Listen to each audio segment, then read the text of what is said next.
Hello दोस्तों, today we are going to start day 5 lecture for science and tech। और हमने अभी तक 4 डे के कंप्लीट किए हैं। हमने 4 डिफरेंट सब्जेक्ट के इम्पोर्टेंट टॉपिक को कवर किया है। सबसे पहले हमने पॉलिटी किया था, then we have covered geography, then economy and then environment. और जब इकोनॉमी की हमने इन्वायरमेंट किया था तो उसमें हमने करंट अफेयर को भी इंक्लूड किया था। और इसमें भी हम लेटेस्ट डेवलपमेंट्स थोड़ा बहुत इंक्लूड करेंगे। और मैंने एक सोचा है कि अलग से एक करंट अफेयर की अलग से वीडियो निकल जाएगी टॉपिक वाइज, बहुत ही शॉर्ट में लगा देंगे हम लोग कि 1 आवर की वीडियो आप एग्जाम से पहले देख के चले जाएं कि आपको एक आइडिया सा लग जाए। देन हम स्टार्ट करते हैं साइंस टेक का। आज के जो हमारे टॉपिक्स हैं वो हम वैक्सीन को कवर करेंगे। देन हम इसरो के 3 मिशन हैं, Chandrayaan, Gaganyaan, Aditya L1। Then we are going to cover internet, 5G, Bharat net, optical fibre. And then finally we are going to cover reactors and waste and safety. Nuclear tech में हम कवर करेंगे nuclear reactors and waste. तो let's start without wasting your time. Vaccine क्या होते हैं? हमें immunity provide करते हैं। We use it is a biological preparation that provides acquired immunity. मतलब इम्यूनिटी हम एक्वायर करते हैं, हमारे पास नेचुरली नहीं है। इट इज नॉट नेचुरली, मतलब प्रोसेस नेचुरली है but we don't have initially. Then after using vaccine we are developing that immunity naturally. तो किसी भी पर्टिकुलर डिजीज के लिए वैक्सीन लगाई जा सकती है। और ये डिफरेंट टाइप्स के होते हैं vaccine. It typically contains an agent. होता क्या है वैक्सीन में? Resembling a disease causing micro organism is often made from killed और वीकेंड माइक्रोब्स टॉक्सिन्स। देखो क्या करते हैं हम, कोई बैक्टीरिया की वजह से हमें डिजीज हो रही है तो हम एक बैक्टीरिया को लिया, इस बैक्टीरिया को लिया हमने। अगर बैक्टीरियल डिजीज है, फॉर बैक्टीरियल डिजीज, ठीक है, हमने बैक्टीरिया लिया, इसको हमने इन तीनों में से कोई भी एक प्रोसेस किया। आइदर वी किल्ड, ठीक है, और टॉक्सिन्स या टॉक्सिनेटेड टॉक्सिन्स, और कोई सरफेस प्रोटीन उसका हमने लिया। We have taken any of the surface protein, ठीक है। Then what next? अब ये अटेनुएटेड है, अटेनुएटेड भी बोलते हैं हम एक वर्ड, अटेन्यूएटेड। तो ये किल्ड है या अटेनुएटेड है, इसका एक एक वन ऑफ दी हम छोटा सा प्रोटीन लिया और फिर इसको हमने इंजेक्ट किया, इंजेक्ट इन ह्यूमन बॉडी। अब हमारी बॉडी क्या करेगी? हमारा जो इम्यून रिस्पॉन्स है, इम्यून रिस्पॉन्स, वो क्या करेगा? इसको, जो ये जो बैक्टीरिया आया है, इसका एक छोटा सा प्रोटीन है, इसको क्या करेगा? किल करेगा। ये ऑलरेडी वीक है, और वीक को किल करना क्या है? इजी। वीक है तो easy to kill, easy to kill. और उससे क्या होगा? बॉडी को पता लग जाएगा कि ये एक पैथोजन है और we have to kill it whenever this comes again. और उससे क्या होगा? It will trigger, it will trigger immune response against that virus. जो हमारी बॉडी का इम्यून रिस्पॉन्स क्या करेगा? उस अटेन्यूएटेड वायरस को किल करेगा। सो क्या कहते हैं? when introduced in the body it triggers the immune system to recognize and destroy that pathogen in future encounters। समझ गए? तो क्या है वैक्सीन? एक एक्वायर्ड इम्यूनिटी है। हम कैसे करते हैं? इसमें हम डिजीज कॉजिंग जो माइक्रो ऑर्गेन, जिस जैसे पोलियो वायरस होता है उसके अंदर ऑलरेडी एक पोलियो का वायरस होता है। मतलब जो पोलियो की वैक्सीन होती है, उस वैक्सीन में पोलियो का वायरस होता है, वो एकदम किल्ड होता है, एकदम मतलब मरा हुआ होता है। और उसी वैक्सीन उसको हम बॉडी में इंजेक्ट करते हैं और वो हमारे जो बॉडी का इम्यून रिस्पॉन्स है उसको ट्रिगर करता है और उसको किल करता है। और फिर नेक्स्ट टाइम जब पोलियो का वायरस कहीं नेचुरल तरीके से आता है तो उसको बॉडी रेडी रहती है उससे फाइट करने के लिए। तो जब ये हम इसको ऐसा कुछ करके और फिर हम उसको इंट्रोड्यूस करते हैं अपनी बॉडी में, तो it triggers the immune response and recognise and destroy that pathogen in future. हम अपनी बॉडी को सिखा रहे हैं, लर्न कर रहे हैं कि किल इट। अब type of vaccine, different types of vaccine based on composition. कि कैसे बनाया है, कंपोजिशन क्या है उसकी, कंपोजिशन वर्ड पता होगा आपको, किस मतलब उसके उसके उसके अंदर क्या क्या है मेनली, मतलब उसके अंदर कंसिस्ट क्या क्या करता है। तो live attenuated vaccine, live attenuated means कि मारा नहीं है उसको, लाइव है वो बट उसको वीक कर दिया है। अटेन्यूएटेड मैंने बताया था ना ये वर्ड, अटेन्यूएटेड मतलब उसको वीक कर दिया है, वीक, ठीक है। वीक और अटेन्यूएटेड सेम वर्ड होता है।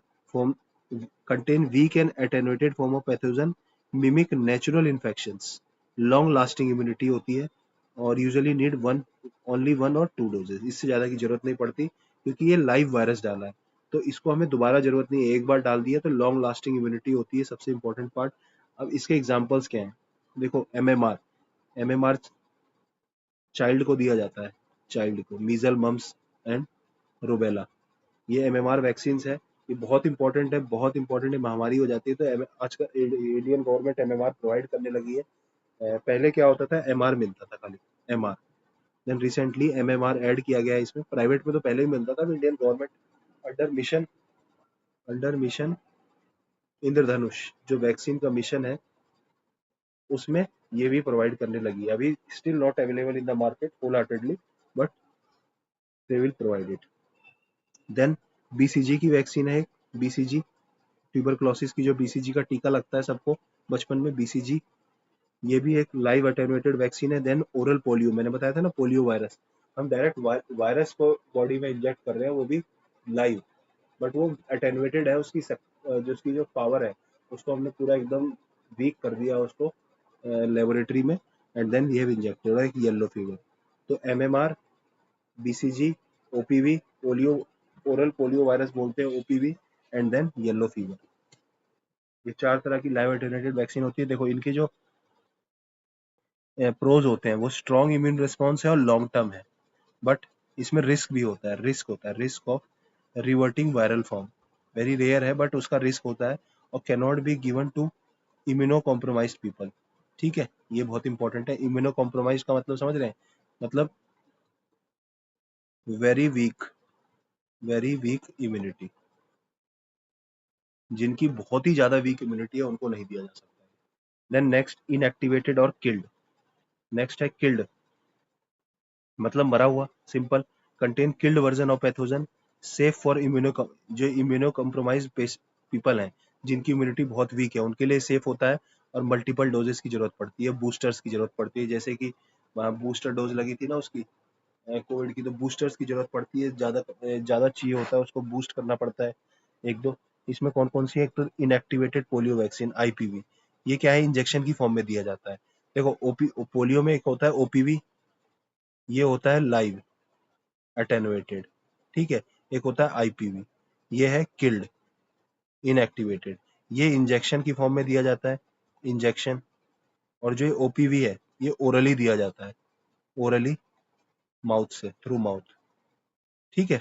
हेपेटाइटिस ए की एक वैक्सीन है और एक रेबीज, ये सारी किल्ड है, क्योंकि देखो हेपेटाइटिस ए, रेबीज, हेपेटाइटिस देखो बार बार लगानी पड़ती है लोगों को, रेबीज तो नहीं लेकिन हाँ, तो इसलिए इसकी जरूरत बार बार पड़ती है, जो आईपीवी है वो बार बार लगती है किड्स को। देन इसमें क्या है, नो रिस्क बहुत कम है, फायदा यही है, स्टेबल है, रिस्क है, easy to store but weaker immune response, response then live, live vaccine से वीकर रेस्पॉन्स है इसका, ठीक है। Then third, toxoid vaccine, toxoid vaccine में क्या होता है guys, inactivated toxins produced by, अब देखो टॉक्सिन्स पढ़ा था ना, inactivated toxins trigger immunity against toxin not the pathogen itself, हम इसमें टॉक्सिन्स के अगेंस्ट, जो उसका जो जो टॉक्सिन पार्ट है, किसी भी जो मतलब वायरस है, बैक्टीरिया है, पैथोजन है, उसका जो टॉक्सिन पार्ट है इनएक्टिवेट करके, उस टॉक्सिन पार्ट को हम इंट्रोड्यूस कर रहे हैं, प्रोड्यूस बाय पैथोजन जो है, जो पैथोजन इसको प्रोड्यूस कर रहा है, क्या कर रहा है, प्रोड्यूस टॉक्सिन को, तो उस टॉक्सिन को इनएक्टिवेट करके हमने अपनी बॉडी में डाला है, तो इसमें पैथोजन नहीं डालने हैं। देखो पहले वाले में पैथोजन डाला था डायरेक्टली, दूसरे में भी पैथोजन डाला था डायरेक्टली, थर्ड वन में हम क्या कर रहे हैं, उसका एक टॉक्सिन डाल रहे हैं, इसलिए टॉक्सोइड वैक्सीन बोलते हैं, जैसे कि डिप्थेरिया, टेटनस, ये टॉक्सोइड वैक्सीन है, effective for toxin mediated diseases and require boosters, बस इतना याद कर लीजिए कि कुछ होता है टॉक्सिन मीडिएटेड डिजीजेज होती हैं उसके लिए, फॉर एग्जाम्पल यही टेटनस, टॉक्सिन का मतलब भी आप समझते होंगे। देन नेक्स्ट वन इज, ये जो आपने कोविड में ये सब पढ़ा होगा, रिकॉम्बिनेंट पॉलीसेकेराइड कंजुगेट वैक्सीन, सब यूनिट वैक्सीन, ये और वेरियस टाइप्स होती हैं। इसमें क्या होता है कि स्पेसिफिक पीसेज ऑफ पैथोजन लिया जाता है, लाइक उसका प्रोटीन, प्रोटीन और शुगर, ठीक है, प्रोटीन और शुगर लिया जाता है, कैन नॉट कॉज डिजीज, ये डिजीज नहीं करता है ये, ठीक है।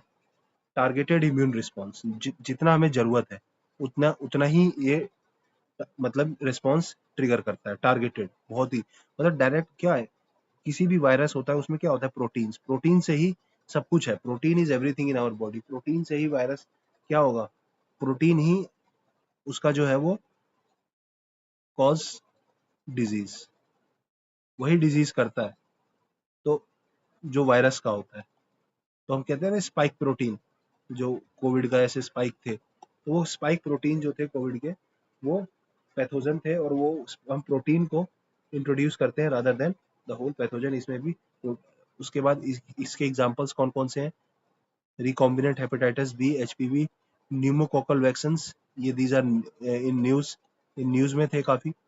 Then haemophilus influenza type B, ठीक है, haemophilus influenza type B, there are various types. तो हमने 4 टाइप की पढ़ी। देन लास्ट आखिरी टाइप वायरल वेक्टर वैक्सीन, ये वेक्टर बेस्ड वैक्सीन ये यूपीएससी में आ चुका है। इसमें क्या करते हैं हम, यूज मॉडिफाइड वायरस, जो वेक्टर है ना उसका उसका modified virus to deliver genetic material. They cause they these vector does not cause illness, कोई इलनेस नहीं करते, जैसे कोविशील्ड। कोविशील्ड जो है आप याद कर लीजिए एस्ट्राजेनेका का है, ये वेक्टर बेस्ड वैक्सीन थी, ठीक है। तो अब आपने सारे कवर कर ली। इसमें क्या होता है, ये स्पुतनिक 5 जो रशिया वाली थी, और जॉनसन एंड जॉनसन जेनसन से strong cellular and humoral response, strong response देते हैं। Pre existing immunity to the vector में रिड्यूस इफेक्टिवनेस। अब उसको हमने वो किया है ना, उसको हमने क्या किया है, अगर मान लो आपने पहले भी ले रखा है, या प्री एग्जिस्टिंग इम्यूनिटी है किसी दूसरे उसको हमने क्या मॉडिफाई किया है, तो अगर उससे अगर प्री एग्जिस्टिंग इम्यूनिटी है तो उससे क्या दिक्कत आएगी, वो इफेक्टिवनेस को रिड्यूस कर सकता है। तो एक बार हम जल्दी से रिवाइज कर लेते हैं। पहला है लाइव एटेन्यूएटेड वैक्सीन, मतलब उसमें हमने क्या किया, लाइव वायरस डाला है, सबसे इफेक्टिव होती है लाइव। तो इसमें हमने लाइव वायरस डाला है और वीक करके उसको डाला है। ये एकदम मिमिक करता है ओरिजिनल रिस्पॉन्स की तरह, लॉन्ग लास्टिंग इम्यूनिटी होती है। बट ये इम्यूनो कॉम्प्रोमाइज पेशेंट के लिए दिक्कत होता है, क्योंकि उनकी वो इसको झेल नहीं पाते, इसमें रिस्क होता है। फॉर एग्जाम्पल है एमएमआर, ओपीवी, बीसीजी, ये सारी फेमस वैक्सीन है। देन इनएक्टिवेटेड वैक्सीन, ये क्या करता है, killed version of pathogen, killed कर देता है उसको और फिर उसको डालता है। तो ये सेफ होती है, इसमें रिस्क बहुत कम होता है, रिस्क वेरी लेस, स्टेबल होती है, लेकिन इम्यून रिस्पॉन्स जो होता है वो बहुत वीकर जनरेट होता है। एग्जाम्पल है IPV, hepatitis A, rabies. Then toxoid, इसमें क्या होता है कि ये यूटिलाइज करते हैं weakened toxins produced by bacteria और pathogens to stimulate the immune response, ठीक है। ये वीकेंड क्या करते हैं, टॉक्सिन्स को यूज करते हैं, क्या है, वीकेंड, सॉरी लिख देते हैं थोड़ा, वीकेंड टॉक्सिन्स, मतलब वीक मतलब थोड़ा कमजोर टॉक्सिन्स जो होते हैं, वो बैक्टीरिया जो टॉक्सिन्स बैक्टीरिया प्रोड्यूस करते हैं, उसको इम्यून रिस्पॉन्स को स्टिमुलेट करने के लिए यूज किया जाता है। ये पर्टिकुलरली इफेक्टिव होता है, जैसे कि डिप्थेरिया और टेटनस जैसी डिजीज के लिए। जो टॉक्सिन्स जो होता है ना, टॉक्सिन बैक्टीरिया के द्वारा या मेनली बैक्टीरिया के द्वारा ही होता है, जो प्रोड्यूस किया जाता है, वो केमिकली जो ट्रीट किया जाता है और उसको वीक किया जाता है, और मेकिंग इट हार्मलेस, बिकॉज जो वीक भी है वो इम्यून रिस्पॉन्स को ट्रिगर कर सकता है। इसमें बस वही है कि ये सेफ होता है, ड्यूरेबल होता है, इसकी वजह से ना इफेक्टिव होता है, और टॉक्सिन मीडिएटेड जो पेशेंट्स होते हैं उनके लिए इफेक्टिव होता है। डिप्थेरिया एक बहुत ही मैं कहूँगा कि इसकी जो वैक्सीन होती है वो जिसमें भी बच्चों को जब लगती है तो उसमें 2-3 दिन तक फीवर आता है। तो टॉक्सोइड वैक्सीन टॉक्सिन्स को यूज करती है, वो भी वीक टॉक्सिन्स, बस आपको इतना याद करना है, ठीक है। द नेक्स्ट सब यूनिट रिकम्बिनेंट पॉलीसेकेराइड कंजुगेट, ये वैक्सीन है, इसमें क्या करते हैं हम, प्रोटीन्स को यूज करते हैं डायरेक्टली, पैथोजेंस के प्रोटीन्स को यूज करते हैं। Specifics use specific pieces of pathogen like proteins, जो ये होते हैं ना स्पाइक प्रोटीन, इसको हम यूज करते हैं। ये क्या करता है, टारगेटेड इम्यून रिस्पॉन्स करता है, can not cause disease, disease नहीं करेगा। देन क्योंकि हमारा टारगेटेड है, हमने उसको मॉडिफाई किया, हेपेटाइटिस बी, ठीक है, HPV, pneumococcal and HIV, haemophilus influenza type B, ठीक है। ये डिफरेंट टाइप्स हैं इसके। और फाइनली वायरल वेक्टर वैक्सीन्स में क्या होता है कि ये मॉडिफाइड वेक्टर को यूज किया जाता है। वेक्टर मतलब कोई वेक्टर, कोई डायरेक्शन है किसी चीज की, तो वो वायरस का ही वेक्टर होता है, वायरस को वेक्टर बोलते हैं। तो उसको मॉडिफाई करके यूज किया जाता है टू डिलीवर जेनेटिक मटेरियल। हम उसका जेनेटिक मटेरियल डिलीवर कर देते हैं बस। मतलब जैसे अब कोविड 19 वायरस में खूब सारे वायरस थे, there are various virus, but एक वायरस था जो डिजीज कॉजिंग था, हार्मफुल था, हार्मफुल था। तो इसको थोड़ा मॉडिफाई करके लेस हार्मफुल बनाया। और फिर इसमें देखो लेस हार्मफुल बनाया, बट जेनेटिक मटेरियल तो है ही, जेनेटिक मटेरियल तो है ही उसके अंदर, same genetic material, but have same genetic material. तो इसके खिलाफ अगर इम्यून रिस्पॉन्स होगा तो सेम इसके खिलाफ भी हो जाएगा अगेंस्ट। तो इसलिए कोविशील्ड जो थी एस्ट्राजेनेका की, एस्ट्राजेनेका कोविशील्ड, ये मॉडिफाइड वेक्टर वैक्सीन थी, और वायरल वेक्टर भी बोलते हैं, और स्पुतनिक 5। देन नेक्स्ट करते हैं nucleic acid base vaccine. Nucleic acid, ठीक है, जो न्यूक्लिक एसिड कहाँ होता है ये देखते हैं। न्यूक्लिक जो जो जो जेनेटिक मटेरियल में होता है ना, वो न्यूक्लिक एसिड बेस्ड वैक्सीन होता है। इसमें क्या होता है कि एमआरएनए इसके अंदर है, पहला एमआरएनए वैक्सीन, मैसेंजर आरएनए, मतलब जो आरएनए का एक मैसेंजर होता है जो हमारी बॉडी में प्रोटीन को सिंथेसाइज करता है, ठीक है। तो messenger RNA that instruct cells to produce protein, usually spike protein और virus. Body mounts the immune response. P Pfizer और मॉडर्ना, इन दोनों की जो वैक्सीन थी, पी मॉडर्ना एमआरएनए, ये और ये एग्जांपल दिए हैं। इसमें लाइव वायरस नहीं होता, ना ही जीन को अल्टर किया गया है। Do not contain live virus, do not alter the DNA, require ultra cold storage, और वो उसके लिए क्या चाहिए, हाईटेक, ठीक है। इसके रैपिड डिजाइन है, strong immune response, no risk of infection. Problem क्या है, स्टोरेज एंड ट्रांसपोर्ट, जो न्यूअर टेक्नोलॉजी है तो लॉन्ग टर्म डेटा भी चाहिए होता है इसके लिए। तो मैसेंजर आरएनए, ठीक है। एक सेकेंड गाइस, आप एक बार तब तक इसको देखिए, मैसेंजर आने को।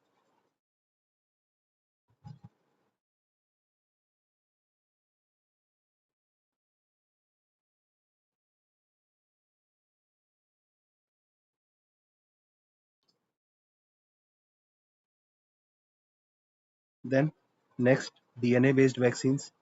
अभी हमने मैसेंजर आरएनए, देखो मैसेंजर आरएनए से ही डीएनए बनता है, तो डीएनए के बाद ही मैसेंजर आरएनए बनता है, और वही फिर उसको जाके रेस्पॉन्स देता है कि बॉडी में जो भी रेस्पॉन्स चाहिए, जो भी हम रेस्पॉन्स देते हैं वही होता है। इसमें आप इसका अगर प्रोसेस देखें, इसमें 3 प्रोसेस भी होते हैं, जो आपने ट्रांसक्रिप्शन, ट्रांसलेशन, वो सब पढ़ा होगा ना, वही सब।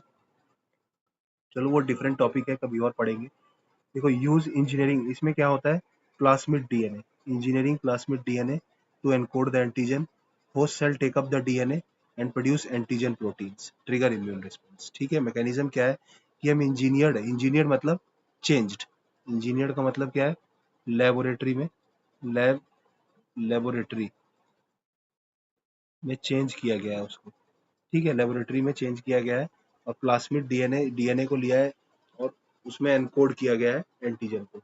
अब होस्ट सेल जो होता है वो डीएनए को लेता है एंड प्रोड्यूस एंटीजन, ठीक है, एंड प्रोड्यूस एंटीजन। इसमें कौन सी एग्जांपल है, ZyCoV D, India first DNA COVID 19 vaccine by Zydus Cadila, Cadila, जो भी बोलेंगे आप। Stable at high temperature, non infectious, safe है ये, प्रोज एंड कॉन्स इसके। और ये easier to dispose at scale, मतलब बड़े लेवल पे इसको प्रोड्यूस किया जा सकता है, सॉरी डिस्पोज नहीं, produce. Delivery into nucleus is challenging. हमें देखो डीएनए डीएनए हमारे सेल के न्यूक्लियस में होता है, यहाँ पे होता है ना डीएनए, तो हमें इसको वहां पे डिलीवर करना पड़ता है, तो वो चैलेंजिंग है। और ट्रेडिशनली लेस इम्यूनोजेनिक, जो जिनको लेस इम्यूनोजेनिक है, through improving the newer techniques like, ये सब छोड़ो, इसको इम्पोर्टेंट नहीं है, जो लेस इम्यूनोजेनिक है, ठीक है। तो अभी हमने देखा जो mRNA based vaccine and DNA based, location कहाँ है, ये न्यूक्लियस में जाएगा, ये साइटोप्लाज्म में जाता है। ये लेस स्टेबल होता है, ये क्या होता है, मोर स्टेबल। ये lipid nano particles, delivery method है इसकी, और इसका इलेक्ट्रो पोर्टेशन, बस थोड़ा थोड़ा पढ़ लीजिएगा कि याद रहेगा। रिस्क, अब देखो अप्रूवल क्या है, यूज्ड इन मल्टीपल कंट्रीज, अभी ज्यादा न्यूअर टेक है, अप्रूव नहीं हुआ है डीएनए बेस्ड वैक्सीन। एमआरएनए बहुत यूज हो रहा है, कोई ज्यादा रिस्क नहीं है इसमें, है very low but enters nucleus, ठीक है। रिस्क ऑफ जीनोम अल्टरेशन के रिस्क हैं। अब देखो अगर आप उसको देख लेते हैं एक बार हम, क्या होता है कि एक प्रोसेस होता है ट्रांसक्रिप्शन, ठीक है। उसके बाद आता है M R N A, messenger RNA, then translation. होता क्या है कि जो डीएनए होता है, डीएनए जो होता है वो ट्रांसलेशन क्या होता है, it is a process of DNA to messenger RNA conversion, RNA. जो ये प्रोसेस हो रहा है डीएनए से एमआरएनए, ये है ट्रांसक्रिप्शन। तो अब क्या हुआ कि डीएनए ने एक रेस्पॉन्स दिया, एमआरएनए बना, देन एमआरएनए क्या किया, एक मैसेंजर दिया कि भाई हमें ये फंक्शन करना है, और उससे क्या होगा, हमें ये प्रोटीन प्रोटीन सिंथेसिस का काम करेगा। और फिर एमआरएनए क्या होगा, ट्रांसलेट करेगा, ट्रांसलेट करेगा जहां भी उसका प्रोटीन उसको बनाना है। देन एमिनो एसिड्स होता है इसमें एक, ये प्रोटीन का काम करता है, एमिनो एसिड्स। और फाइनली प्रोटीन फोल्डिंग होती है, उसकी पैकेजिंग वगैरह होती है। तो मतलब मेन है, तीन प्रोसेस है। पहले ट्रांसक्रिप्शन होता है कि डीएनए एमआरएनए में मैसेंजर जो भी रेस्पॉन्स देना है, देन मैसेंजर आरएनए क्या उस मैसेज को लेके आगे जाता है, एमिनो एसिड्स बनाता है, वही ट्रांसलेशन ऑफ प्रोटीन का काम होता है। बस इतना ही है, ठीक है। इसको हम जब अलग से बायोटेक वाला पार्ट पढ़ेंगे तो उसमें आएगा। भी सिर्फ हमारा की फोकस वैक्सीन के ऊपर था। अब हमने देखो कितने हमने कर ली डिफरेंट टाइप्स, इसके बाद ये रिसेंट डेवलपमेंट्स है, करंट्स, ठीक है। तो ये टॉपिक में इतना ही है, जल्दी जल्दी देख लेते हैं वैक्सीन को। सबसे पहले क्या था, लाइव वैक्सीन। ये सबसे ओल्ड है और लेकिन इफेक्टिव भी है। इसमें वीकेंड लाइव वायरस को डाला जाता है, ये बीसीजी वगैरह, एमएमआर, बीसीजी, ठीक है। ये इसकी टाइप्स है, MMR, PCG, OPV, yellow fever, ये है ये। लेकिन जो रिस्क है इसमें, रिस्क ज्यादा है, ठीक है। लाइव अटेनुएंट, फिर इनएक्टिवेटेड है, इसका इम्यून रिस्पॉन्स थोड़ा वीकर है। इसमें क्या करते हैं, किल्ड वर्जन ऑफ पैथोजन को डाला जाता है। देन टॉक्सोइड, इसमें क्या होता है, टॉक्सिन, जो वायरस जो बैक्टीरिया होता है मेनली, उसका जो टॉक्सिन होता है उसको यूज किया जाता है। Inactivated toxins produced by the pathogen. इसमें क्या क्या example, diphtheria and tetanus. Then next one is recombinant, जो डिफरेंट जो कंजुगेट वैक्सीन होती है, पॉलीसेकेराइड, रिकॉम्बिनेंट, ये कुछ वैक्सीन।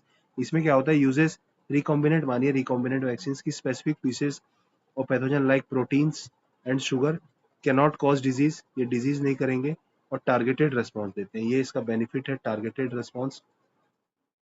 एग्जाम्पल दे दिया आपको, हेपेटाइटिस, एचपीवी ए वगैरह में, ठीक है। प्रोज क्या है, सेफ है और can be given to immunocompromised people. But cons क्या है कि मे रिक्वायर बूस्टर्स, हमें देखो कोविड में हमने बूस्टर्स लिया था ना, तो बूस्टर की जरूरत पड़ती है, रेस्पॉन्स ट्रिगर नहीं होता है जब। Then finally viral vector vaccine, इसमें क्या है, मॉडिफाइड वेक्टर को यूज किया जाता है, मॉडिफाइड वायरस वेक्टर को यूज किया जाता है। वायरस जो होता है उसी को वेक्टर के रूप में यूज किया जाता है, और उसका जो उसको मॉडिफाई किया जाएगा पहले, ठीक है, तभी तो उसको आप यूज कर पाएंगे। देन इसका रिस्पॉन्स अच्छा होता है, और अगर आपके पास प्री एग्जिस्टिंग इम्यूनिटी है उस वायरस के लिए, उसके दूसरे वर्जन के लिए, तो उसको हैम्पर कर सकता है आपके रिस्पॉन्स को, ठीक है। देन अब हमने पढ़ा nucleic acid base. Nucleic acid मतलब ये उससे रिलेटेड है, इससे रिलेटेड है ये हमारे एमआरएनए और डीएनए से रिलेटेड। इसमें दो चीजें हैं, मैसेंजर आरएनए, और क्या होता है, अभी हमने पढ़ा था, क्या पढ़ा था, translation mRNA, transcription mRNA, translation finally protein synthesis, protein synthesis, ठीक है। तो वही है इसमें कि ये जो एमआरएनए बेस्ड है, मैसेंजर भेजते हैं, that instruct cell to produce protein. अब हम भेज रहे हैं, ऐसे डीएनए भेजता है, हम भेज रहे हैं एक messenger RNA, that instruct cells to protein produce protein. और वो कौन सा प्रोटीन होगा, जो इम्यून रिस्पॉन्स को डेवलप करेगा, ठीक है, पर्टिकुलर वायरस को किल करने का। जैसे पी फाइजर की बायो एनटेक, ये वैक्सीन थी मॉडर्ना की, do not contain live virus और do not alter the DNA, ultra cold storage की जरूरत पड़ती है, और इंडिया में अभी इतनी टेक्नोलॉजी है अब तो उसकी जरूरत पड़ती है। और रैपिड डिजाइन, जल्दी हो जाता है, स्ट्रॉन्ग इम्यून रिस्पॉन्स होता है, रिस्क नहीं है। बट वही चैलेंजेस है, इंफ्रा चैलेंज। ठीक है। फाइनली डीएनए बेस्ड वैक्सीन होती है, इसमें क्या होता है, डीएनए बेस्ड इंजीनियर्ड प्लास्टिड, मतलब जो लेबोरेटरी में इंजीनियरिंग की गई है, इंजीनियर प्लास्मिड डीएनए को डायरेक्टली यूज किया जाता है। तो देखो हमने उसका एक जो एमआरएनए था, इसके बाद एमआरएनए एमआरएनए आता है, तो हम एक और एडवांस वर्जन जा रहे हैं, एक बैक जा रहे हैं इससे पहले वाले वर्जन में, कि डीएनए को डायरेक्टली यूज कर रहे हैं, वो अपने आप एमआरएनए बनाएगा, प्रोटीन बनाएगा और रेस्पॉन्स को ट्रिगर करेगा। होस्ट सेल टेकअप डीएनए और प्रोड्यूस एंटीजन। बस इसमें एक इशू क्या होता है कि हमें न्यूक्लियस डिलीवरी जो है न्यूक्लियस में करनी होती है, जो बहुत चैलेंजिंग। फिर इसके डिफरेंस बता दिए, साइटोप्लाज्म में चलता है, ये न्यूक्लियस में जाना पड़ता है इसको, ये लेस स्टेबल है, ये मोर स्टेबल है, ये अच्छी है, this one is better, but इसके अभी रिजल्ट्स नहीं है ना, और अप्रूव्ड नहीं है, न्यूअर टेक है, इसके बारे में लोगों को ज़्यादा पता नहीं है, बट ये यूज्ड है मल्टीपल कंट्रीज में, और इसके रिस्क भी कम है। तो other vaccine, protein based vaccine, nano particles, ये बहुत इंपॉर्टेंट है, नैनो पार्टिकल का यूज किया जा रहा है, जैसे प्रोटीन बेस्ड नोवावैक्स है एक, देन इंट्रानेशनल और ओरल वैक्सीन टारगेटिंग म्यूकल इम्यूनिटी, जो म्यूकस हमारी नोज में होता है म्यूकस, तो उसके लिए इम्यूनिटी के लिए इंट्रानेशनल। देन कोविड-19 की जो वैक्सीन है, उसके कुछ एग्जांपल्स हैं, जैसे कोवैक्सीन, कोविशील्ड, जाइकोविड-2, स्पुतनिक और इनकोवैक। ठीक है। पहला है कोवैक्सीन इनएक्टिवेटेड वायरस। इनएक्टिवेटेड कौन सा था, किल्ड वाला, भारत बायोटेक और आईसीएमआर। देन कोविशील्ड, कोविशील्ड कौन सी है, वायरल वेक्टर, ये क्या था, modified virus.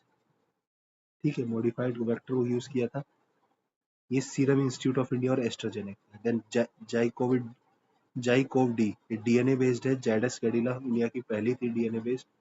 Then Sputnik 5 viral vector, ये भी सेम था, ये वायरल वेक्टर रशिया ने डेवलप करी थी। एंड इनकोवैक इंटरनेशनल, भारत बायोटेक ने करी थी, वायरल वेक्टर। ठीक है, ये भी वायरल वेक्टर है। देखो डीएनए वाले में जाइकोविड 2 का एग्जांपल है, जाइकोविड 2 इंडिया फर्स्ट डीएनए कोविड-19 वैक्सीन, पहली थी इंडिया की डीएनए बेस्ड कोविड की वैक्सीन। इंडिया भी काफी अच्छा कर रहा है। कुछ क्वेश्चंस थे, ये प्रीलिम्स के नहीं है, मतलब उससे मिलते जुलते हैं, इससे इंस्पायर्ड है, इंस्पायर्ड फ्रॉम। ठीक है। अब कह रहा है with reference to history of Indian science and technology consider the following statement, the first vaccine in India was introduced by Portuguese. ये हिस्ट्री की बात कर दी। Edward Jenner is credited with discovery of small pox. देखो ये आपने सुना होगा small pox. mRNA vaccine are being used for the first time in human history. देखो ये तीसरा तो 100% गलत हो जाएगा, तीसरा गलत हो जाएगा। देखो Edward Jenner did discover smallpox vaccine, तो टू सही कह रहा है, हमने टू सुना है, एडवर्ड जेनर का टू सही है। ठीक है, टू लेकिन सब में ही है। mRNA vaccines like Pfizer and Moderna were first used during COVID-19 pandemic. The statement one is incorrect है, and two and three are correct. Answer is C. ठीक है, उतना इम्पोर्टेंट नहीं है ये क्वेश्चन, मतलब हिस्ट्री से इतना मुझे नहीं लगता इम्पोर्टेंट होगा, बता दूंगा मैं। लिंक्ड है, सारी लिंक्ड थीम्स हैं, ये भी लिंक्ड थीम है, एग्जैक्ट क्वेश्चन नहीं है। With reference to vaccine manufactured by COVID-19 pandemic, consider the following. The Serum Institute of India produced Covishield vaccine. Serum Institute of India produce Covishield vaccine with mRNA technology. अभी देखो Sputnik 5 vaccine was weekend virus, देखो ये गलत है, ये viral vector थी, viral vector जो exactly पता है, टू को एलिमिनेट करिए आंसर आ जाएगा। सॉरी एक बार देख लेते हैं। हाँ, स्पुतनिक 5 वायरल वेक्टर थी, कोविशील्ड mRNA नहीं थी, ये हमने पढ़ा है। वन गलत कर दिया, वन गलत कर दिया, और ये तो टू भी weakened virus to deliver genetic material. तो कोवैक्सीन इनएक्टिवेट, देखो थ्री सही है, टू में भी मुझे डाउट लग रहा है, तो इस स्टेटमेंट को थोड़ा एक बार आप लोग देख लीजिएगा, मुझे कुछ डाउट लग रहा है, तो छोड़ो, ये क्वेश्चन इतना इंपॉर्टेंट नहीं है। तो आप पीवाईक्यू करिए, पीवाईक्यू इंपॉर्टेंट है, तो बस ये चीज जान लीजिए, जो कोविशील्ड थी वो एडिनो वायरस वेक्टर थी, देन ये भी viral vector, Sputnik 5, and then Covaxin inactivated virus vaccine. देखो यहाँ पे लिखा ना मैंने, कोविशील्ड ये वायरल वेक्टर थी, एंड स्पुतनिक वायरल वेक्टर थी, और कोवैक्सीन इनएक्टिवेटेड वायरस। देन हम नेक्स्ट टॉपिक पे आएंगे, ISRO. Mars mission. Guys 1 minute का ब्रेक ले लीजिए आप लोग भी। 30 सेकेंड्स में शुरू करते हैं।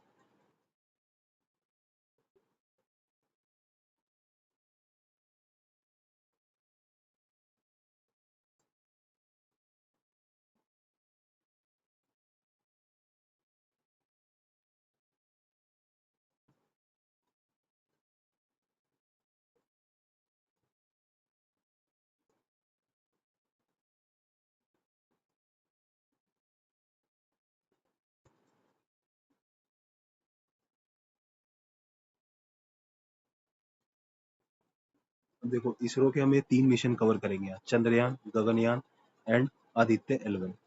ये 3 इंपॉर्टेंट मिशन है इसरो के। तो इसको लेट स्टार्ट करते हैं हम लोग अपने डिस्कशन में। देखो इसरो के बारे में थोड़ा देख लें कि ये इस डेट को एस्टेब्लिश हुआ था, इंपॉर्टेंट नहीं है for civil services. State PCS के लिए इंपॉर्टेंट हो सकता है कि 15 अगस्त 1969, मतलब 15 अगस्त तो याद रह जाएगा, 69 में याद करना है बस। देन बेंगलुरु इसका हेडक्वार्टर है। Parent body department of space, government of India. Current chairman as of 2025 S Somnath. और विजन विजन क्या है, harness space tech for national development while pursuing space science and research, space science research and planetary exploration. हमें मतलब ये vision statement है, इतना important नहीं है, बस एक बार देख लीजिए कि स्पेस टेक को हार्नेस करना है नेशनल डेवलपमेंट के लिए, स्पेस साइंस को परस्यू करना है, रिसर्च एंड प्लानिटरी एक्सप्लोरेशन। तो ये इसमें कुछ ज़्यादा समझने का नहीं है। अब यहाँ से पहला चंद्रयान मिशन 2008 में लॉन्च किया गया था हिस्ट्री में, India first mission to moon. देखो लॉन्च व्हीकल पीएसएलवी था। पीएसएलवी को हमारे हॉर्स हॉर्स बोला जाता है हमारे उसमें, कि ये कभी फेल ही नहीं होता। ऑर्बिट क्या है, लूनर पोलर ऑर्बिट। लूनर के पोलर ऑर्बिट क्या क्या ले गया था ये, moon impact probe which crash near south pole, जो साउथ पोल के नियर क्रैश हो गया था। Major discovery confirm the presence of water molecules on the moon surfaces. International collaboration NASA, ESA and Bulgaria, इनके साथ इंटरनेशनल कोलैबोरेशन था। Then जब चंद्रयान 2 की लॉन्च हुआ तो इंडिपेंडेंट किया गया। ये 22 जुलाई 2019 में लॉन्च किया गया था। लॉन्च व्हीकल देखो, लॉन्च व्हीकल अब जीएसएलवी मैक 3 आ गया है। ये क्या है गाइस, 3 स्टेज है। क्रायोजेनिक क्रायोजेनिक इंजन है इसके अंदर, वो भी इंडिजिनस। ठीक है। इसके अंदर 3 कंपोनेंट्स थे, orbiter, lander and rover. Orbiter मतलब जो उसका काम है अभी भी फंक्शनिंग कर रहा है, ऑर्बिट करना है। लैंड मतलब वहां पे लैंड करना, रोवर मूव करना है, move on moon surface. Land में प्रॉपरली लैंड ऑन मून। ये 3 थे चंद्रयान 2 में। लेकिन हमारा क्या हुआ था guys, this one was success and failed हो गया था ये वाला, फेल्ड। देखो फेलियर कहीं भी हो सकता है, आप लोग भी फेल हो सकते हैं, हम भी फेल हो सकते हैं, बट इसरो ने फिर चंद्रयान 3 लॉन्च किया और then they finally succeeded. Objective था soft landing on lunar south pole, और lander just lost contact before landing and orbiter still operational है and sending data. Lander crash land हो गया था, बाद में इस जो नासा है उसने ढूंढ के भी दिया था हमें हमारा lander. Then Chandrayaan 3 mission guys. Chandrayaan 3 में क्या है, लूनार सॉफ्ट लैंडिंग डेमो। अब इंडिया ने दिखाया कि we can land also, lunar soft landing demo दिखाया। इसमें क्या क्या थे कंपोनेंट्स, हमें लैंडर था और रोवर था। जो ऑर्बिटर था, ऑर्बिटर तो ऑलरेडी चंद्रयान 2 में डिलीवर हो गया था। ठीक है। लॉन्च्ड व्हीकल यही था LVM-3, जो अब नाम बदल गया है उसका GSLV Mark 3 का। Soft landing, successful soft landing on moon south pole on this date. India became the first country to land. देखो ये बहुत इंपॉर्टेंट फैक्ट है, लोगों को लगता है कि यूएस ने किया होगा, बट नहीं। First country to land on first country to land near lunar south pole. और फोर्थ कंट्री है जो सॉफ्ट लैंडिंग को मून पे अचीव कर चुकी है आफ्टर यूएस, यूएसएसआर, चाइना। अभी जापान ने भी अपना लॉन्च किया है। ठीक है। वो न्यूज में था जापान का जो मून मिशन था। उसके बाद रशिया ने भी किया था, वो फेल हो गया था। इसके कंपोनेंट्स क्या है, Vikram lander perform perform hop test, short landing, short lift and landing. Hop test किया था। हॉप हॉप समझ रहे हैं, hop means jump, hop then down, hop up and down, hopping होती है ना, be jump. Performed hop test and then short lift landing, hot test का मतलब क्या, पहले lift then land. Pragyan rover ये डिप्लॉयड किया, moved 100 meters, analysed soil rocks and found presence of sulphur aluminium iron calcium. 100 metre से ज्यादा move किया है ये हमारा मून साउथ पोल पे हमारा जो रोवर था। और उसने क्या किया, एनालाइज किया सॉइल को, जो सॉइल थी, रॉक्स थी वहाँ पे जो फाउंड थी, उसको एनालाइज किया, उसमें क्या पाया कि वहाँ सल्फर था, sulphur, aluminium, iron and calcium. Both went into sleep mode and did not wake up due to extreme. वहाँ इतना कोल्ड था गाइस कि वो स्लीप मोड में चला गया and did not wake up. Significance क्या है, boosted India's lunar tech surface mobility capability. अब लैंडिंग कैपेबिलिटी जो है, landing and roving, landing and roving capability को बूस्ट किया है। Laid the foundation of future interplanetary missions, future missions को उसका फाउंडेशन रखा है। Then guys next Gaganyaan mission. अभी तक हमने चंद्रयान के 3 मिशन पढ़ लिए। चंद्रयान 1 2008 में लॉन्च किया था, ये हेल्प लिया था इसका। मून इम्पैक्ट प्रोब इसको लेके गया था, which crash near the south pole, crash हो गया था। Then confirm the presence of water molecules on the moon surface. Then next GSLV Mark 3 को यूज करके चंद्रयान 2, इसमें ऑर्बिटर सक्सेसफुल था, बट ये दोनों ये दोनों पार्ट हमारे फेल हो गए। ठीक है, दिस टू लैंडर एंड ये फेल हो गए, तो उसके लिए हमने एक नया मिशन लॉन्च किया, लैंडर, है ना। We have launch the new mission. Then lunar soft landing demo दिया उसने, successful landing on moon south pole. India became the first country to land on lunar south pole and fourth country to soft landing on moon. इसमें Vikram lander ने अपना hop test किया। Then Pragyan rover ने 100+ metre को move करके ये चारों चीज बताई कि सल्फर था, एल्युमिनियम था और ये सब था वहां पर। ठीक है, एल्युमिनियम, आयरन और कैल्शियम। और नाउ वो स्लीप मोड में जा चुके हैं एक्सट्रीम कोल्ड की वजह से, और वेकअप नहीं हुआ क्योंकि एनर्जी नहीं है ना गाइस।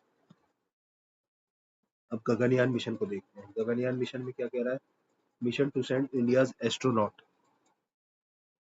एस्ट्रोनॉट, इसको बोला इन्होंने व्योमनॉट्स। ठीक है, व्योमनॉट और एस्ट्रोनॉट्स को टू लोअर अर्थ ऑर्बिट। ठीक है, लोअर अर्थ ऑर्बिट। तो मिशन क्या है, इंडियन एस्ट्रोनॉट्स को लोअर अर्थ ऑर्बिट में भेजने का। क्रू साइज 2 to 3 एस्ट्रोनॉट्स होंगे 400 किलोमीटर की एल्टीट्यूड तक, 1 से 3 days, initially 1 to 3 days, may extend to 7 days। ठीक है, गगनयान मिशन में क्या है, India first human space flight, first human space flight को इंडिया की पहली जो है उसके लिए है गगनयान मिशन।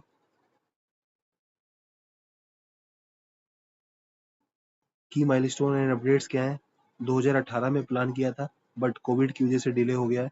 और फर्स्ट क्रू जो फ्लाइट है वो एक्सपेक्टेड है 2025 एंड या 2026 की स्टार्टिंग में। अब तक क्या किया है, टेस्टिंग की है, first successful TV test vehicle demo किया गया है, जिसमें क्रू मॉड्यूल एस्केप सिस्टम को टेस्ट किया गया था कि मान लो कोई इमरजेंसी आ गई तो उनको एस्केप अवेलेबल है कि नहीं। देन अनक्रूड, जो अनक्रूड जीवन प्लान है 2024 में, 2023 में किया गया है। ठीक है, अब 2024 में किया गया था अनक्रूड मिशन जीवन plan, second uncrewed G2 humanoid robot Vyom Mitra. And finally training of astronauts and Bangalore और रशिया में ट्रेनिंग चल रही है, रशिया हमारी हेल्प कर रहा है इसमें। अनक्रूड जो जीवन था वो प्लान था, followed by uncrewed G2 with humanoid robot. एक रोबोट भेजा जाएगा व्योम मित्रा को, पहले व्योम नॉट्स भेजे जाएंगे फाइनली, उससे पहले व्योम मित्रा भेजा जाएगा। ठीक है, देन इसके कंपोनेंट्स क्या क्या है, लॉन्च व्हीकल क्या है, लॉन्च व्हीकल क्या है, GSLV मैक 3 लॉन्च व्हीकल, यही हमारा अब PSLV के बाद यही है हैवी पेलोड के लिए। और रिनेम्ड किया है इसको H human launch vehicle mark 3 with crew escape system. जो ये एस्केप मॉड्यूल, एस्केप को टेस्ट किया गया था ना, तो ये इसके लिए एच बोला है। Then crew module habitable capsule है जिसमें लाइफ सपोर्ट है, सेफ्टी सिस्टम्स है। Then service module provides propulsion power thermal control, ये जो service module. Finally Vyom Mitra semi humanoid female robot to stimulate human functions of uncrewed flights. ठीक है, जब uncrewed होगा तो उसकी ह्यूमन फंक्शंस को देखिए, जब वो जाएंगे स्पेस में तो लैंड करेंगे स्पेस में, हवा में जाएंगे, बाहर निकलेंगे अगर, तो एक रोबोट भी तो चाहिए। India's entry into elite human spaceflight club, significance क्या होगा कि यूएस, रशिया, चाइना यही है जिन्होंने ह्यूमंस को भेजा है, तो इंडिया उस क्लब में एंटर कर जाएगा। And builds base for India's own space station. हम 2030 का हमारा टारगेट है कि हमें अपना ओन स्पेस स्टेशन बनाना है। एक फाइनली हम आदित्य L1 मिशन करेंगे, जो आदित्य L1 2023 में हुआ था। देखो, आदित्य L1 मिशन के लिए सबसे इम्पोर्टेंट क्या है? L1। L1 क्या है? L1 is a Lagrange point. ठीक है, लाग्रांज पॉइंट है ये। लाग्रांज पॉइंट क्या होते हैं? जहाँ पे जो अर्थ, कोई भी टू रोटेटिंग बॉडीज होती है, टू रोटेटिंग बॉडीज होती है, एनी टू रोटेटिंग बॉडीज होंगी जो, तो उसमें जो लाग्रांज पॉइंट्स आएंगे, जैसे ये अर्थ है और ये सन है, तो एक लाग्रांज पॉइंट यहाँ, यहाँ जो लाग्रांज पॉइंट्स आते हैं, तो उन लाग्रांज पॉइंट्स को पे हम जो एनर्जी है for any two rotating point bodies, energy requirement eight L points is minimum होगी, क्योंकि यहाँ पे जो नेट फोर्स होता है, नेट फोर्स वो बैलेंस होता है। ठीक है, लाग्रांज पॉइंट के बारे में थोड़ा मैंने बताया था। कोई भी टू रोटेटिंग बॉडीज होती है, तो उसके लिए जहाँ पे जो नेट फोर्स हो जाएगा वो बैलेंस हो जाता है, नेट फोर्स बैलेंस हो जाता है, ग्रेविटेशनल फोर्स, और नेट फोर्स बैलेंस होने की वजह से वहाँ पर जो रोवर करने के लिए, जो मूव करने के लिए जो एनर्जी रिक्वायरमेंट होती है वो बहुत कम होती है। देखो, इसका जो लॉन्च व्हीकल है PSLV 57 C57 PSLV है, मेन याद करिए, ये C वाला आपको याद होगा भी नहीं। और L1 पॉइंट पे रीच कर चुका है, सक्सेसफुल था, जनवरी में, सितंबर में लॉन्च हुआ था, सक्सेसफुल मिशन है। और ये क्या करना था? कोरोना को स्टडी करना था, सन आउटर एटमॉस्फेयर। ठीक है, और क्या ऑब्जर्व किया इसने? Solar flare, solar winds, coronal mass injections. ठीक है, solar flare, solar wind and CME। इस सन को स्टडी करने के लिए भेजा गया था, help predict satellites, power grids and communication systems को प्रिडिक्ट करने के लिए कि जो इनके इम्पैक्ट है, ये जो ये होते हैं, ये इम्पैक्ट करते हैं, they impact communication systems, power grid, इन पे इम्पैक्ट करते हैं, सैटेलाइट्स को भी इम्पैक्ट करते हैं इनके मुझ। तो इसकी इम्पैक्ट को स्टडी करने के लिए ये आदित्य L1 मिशन भेजा गया था।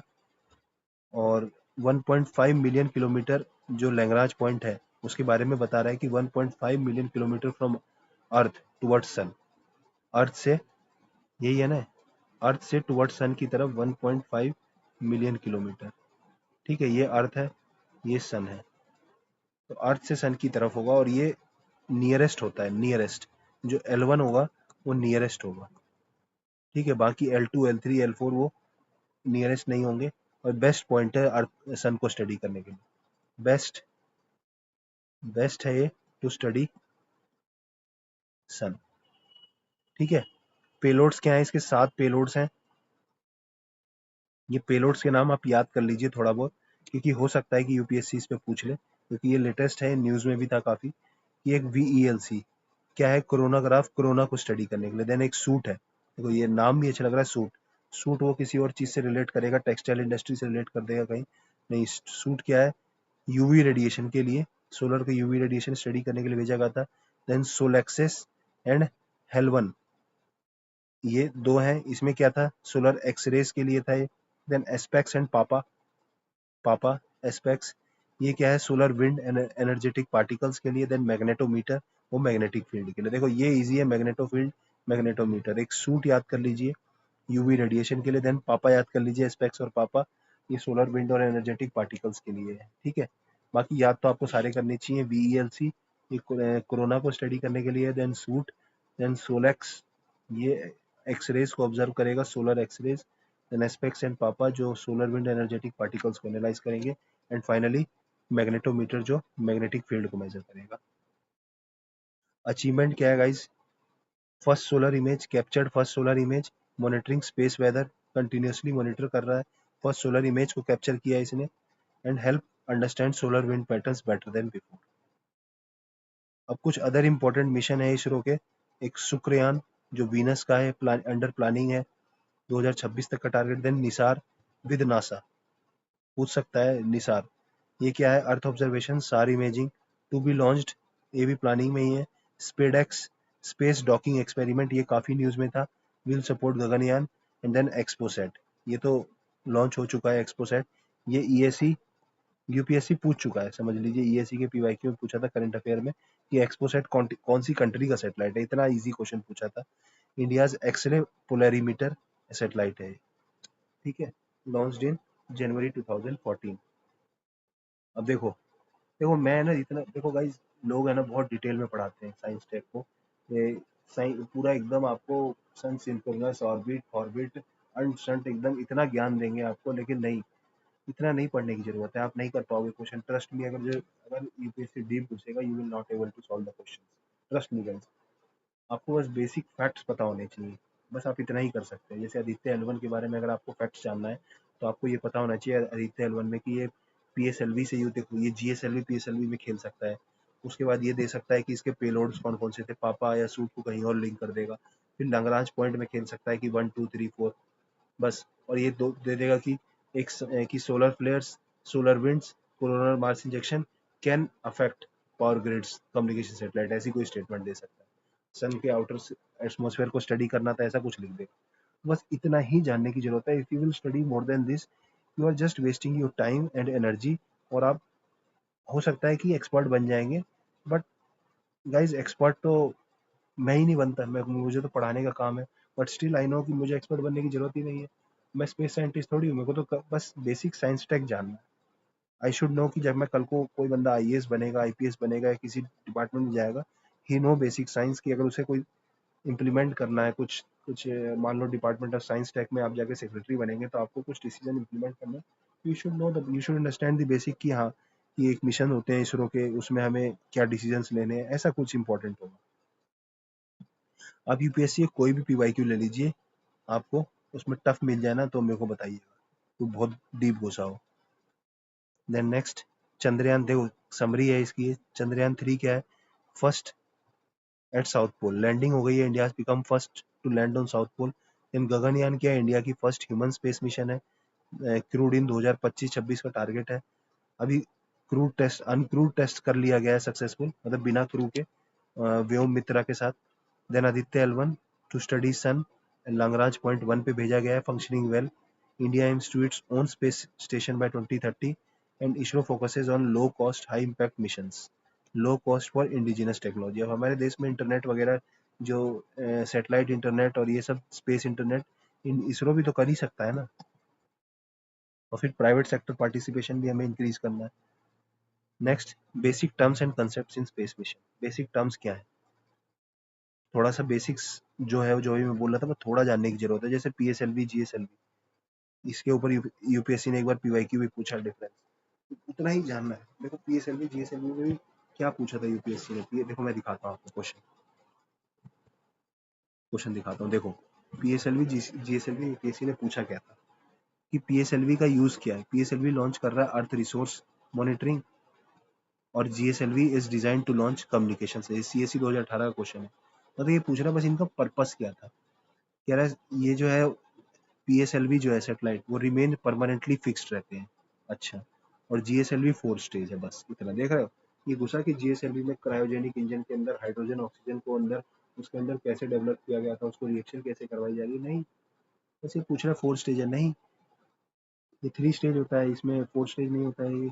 इसमें कह रहा है फर्स्ट एंड थर्ड, ठीक है, फर्स्ट एंड थर्ड बोल रहा है सॉलिड रॉकेट बूस्टर, और जो फोर्थ बोल रहा है, ऐसा नहीं है। अब देखो एक और पॉइंट, की जो पीएसएलवी है वो स्टेशनरी नहीं रहता है स्पेस में, ठीक है। पीएसएलवी स्टेशनरी नहीं रहता, जीएसएलवी स्टेशनरी। तो इसने क्या किया यहाँ पर, जीएसएलवी को पीएसएलवी से रिप्लेस कर दिया, 2 को सीधे गलत कर दिया।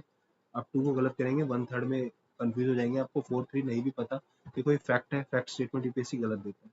आप ए पे जाएंगे, और देखो पीएसएलवी लो अर्थ ऑर्बिट के लिए होता है, नियर नियर प्लेसेस के लिए होता है। जीएसएलवी फार अवे के लिए होगा, तो कम्युनिकेशन फार अवे से किया जाएगा और ऑब्जर्व पास से किया जाएगा, समझ रहे हैं। तो इसलिए इजी, एकदम इतना इजी क्वेश्चन पूछता है यूपीएससी, तो आप बिना बात के लोग है ना, कुछ ना कुछ करते रहते हैं, कुछ ना कुछ, ठीक है। इसमें इसने 4 को 3 को 4 कर दिया बस। देखो जब भी याद रखना, यूपीएससी में डेटा जो होता है जनरली रॉन्ग होता है, जनरली। कभी कभी गलत भी दे देता है बहुत, मतलब सही भी दे देता है, ठीक है। तो पीएसएलवी जीएसएलवी ये था। देखो जीएसएलवी के बारे में थोड़ा पढ़ लेते हैं, काफी न्यूज में था। इसमें देखो 3 जो स्टेज थी, पहली स्टेज है upper stage cryogenic, then core stage liquid, and then S200 booster, ये भी क्या है, सॉलिड फ्यूल बूस्टर्स। तो 3 स्टेज हैं इसमें। एक सबसे पहले अपर स्टेज देखो, सबसे पहले है बूस्टर, ठीक है, इनिशियल थ्रस्ट देने के लिए S200 booster, S200 booster. Then L110, देखो L मतलब लिक्विड, S मतलब सॉलिड, 200 कुछ उनका नाम होगा, 110 कुछ होगा। तो L मतलब लिक्विड, S मतलब सॉलिड, फाइनली C25, C मतलब क्रायोजेनिक, नाम से ही लग रहा है। यूपीएससी भी पता है, यूपीएससी कह रहा हूँ, इसरो ने भी जानबूझ के एकदम सिंपल नाम रखे हैं, क्रायोजेनिक। ये आपको नंबर जानने की जरूरत नहीं है कि 200 क्या है, 110 क्या है, नहीं, इट इज नॉट नेसेसरी। जो LVM-3 जो ह्यूमन रेटेड है, वो GSLV के लिए यूज किया जाएगा, गगनयान मिशन। इसका नाम कर दिया GSLV मैक 3 का, इसको इसको लिखा है HLVM-3 ह्यूमनॉइड, ठीक है, ह्यूमन वर्जन ऑफ LVM-3, जो गगनयान मिशन के लिए स्पेशली थोड़ा सा चेंजेस किए गए हैं। वो चेंजेस डिक्लेयर किए हैं नहीं, वो आप देख इंपॉर्टेंट नहीं है, बस इतना है कि LVM-3 गगनयान मिशन को लॉन्च करना है। देखो ऑर्बिटर क्या होता है, अभी पढ़ा था हमने।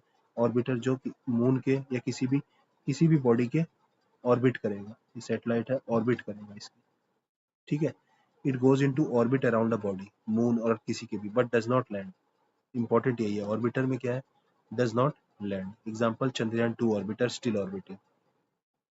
Then lander, that part lands on the planet. अब लैंडर हमने कैसे किया था इस बार, हॉप हॉप जो किया था ना, हॉप, थोड़ा सा लिफ्ट एंड देन लैंड, ऐसा किया था। तो हॉप लैंडिंग करी थी, हॉप,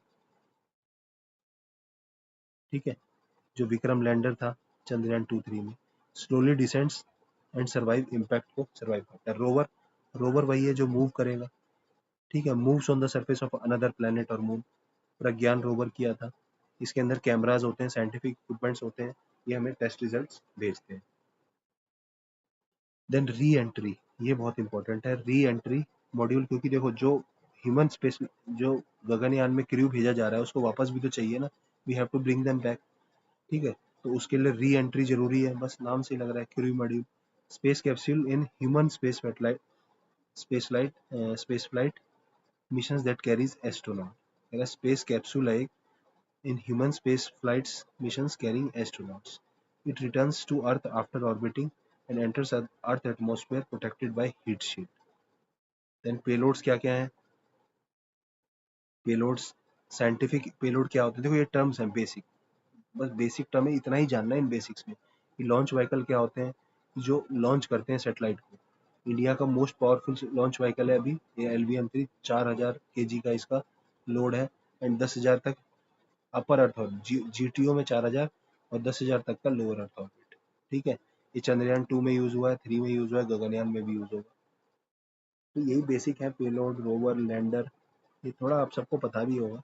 पेलोड क्या होता है, पेलोड वो है कि जो मतलब जैसे लैंडर में कैमरास, वो पेलोड है जो काम करने जा रहे हैं।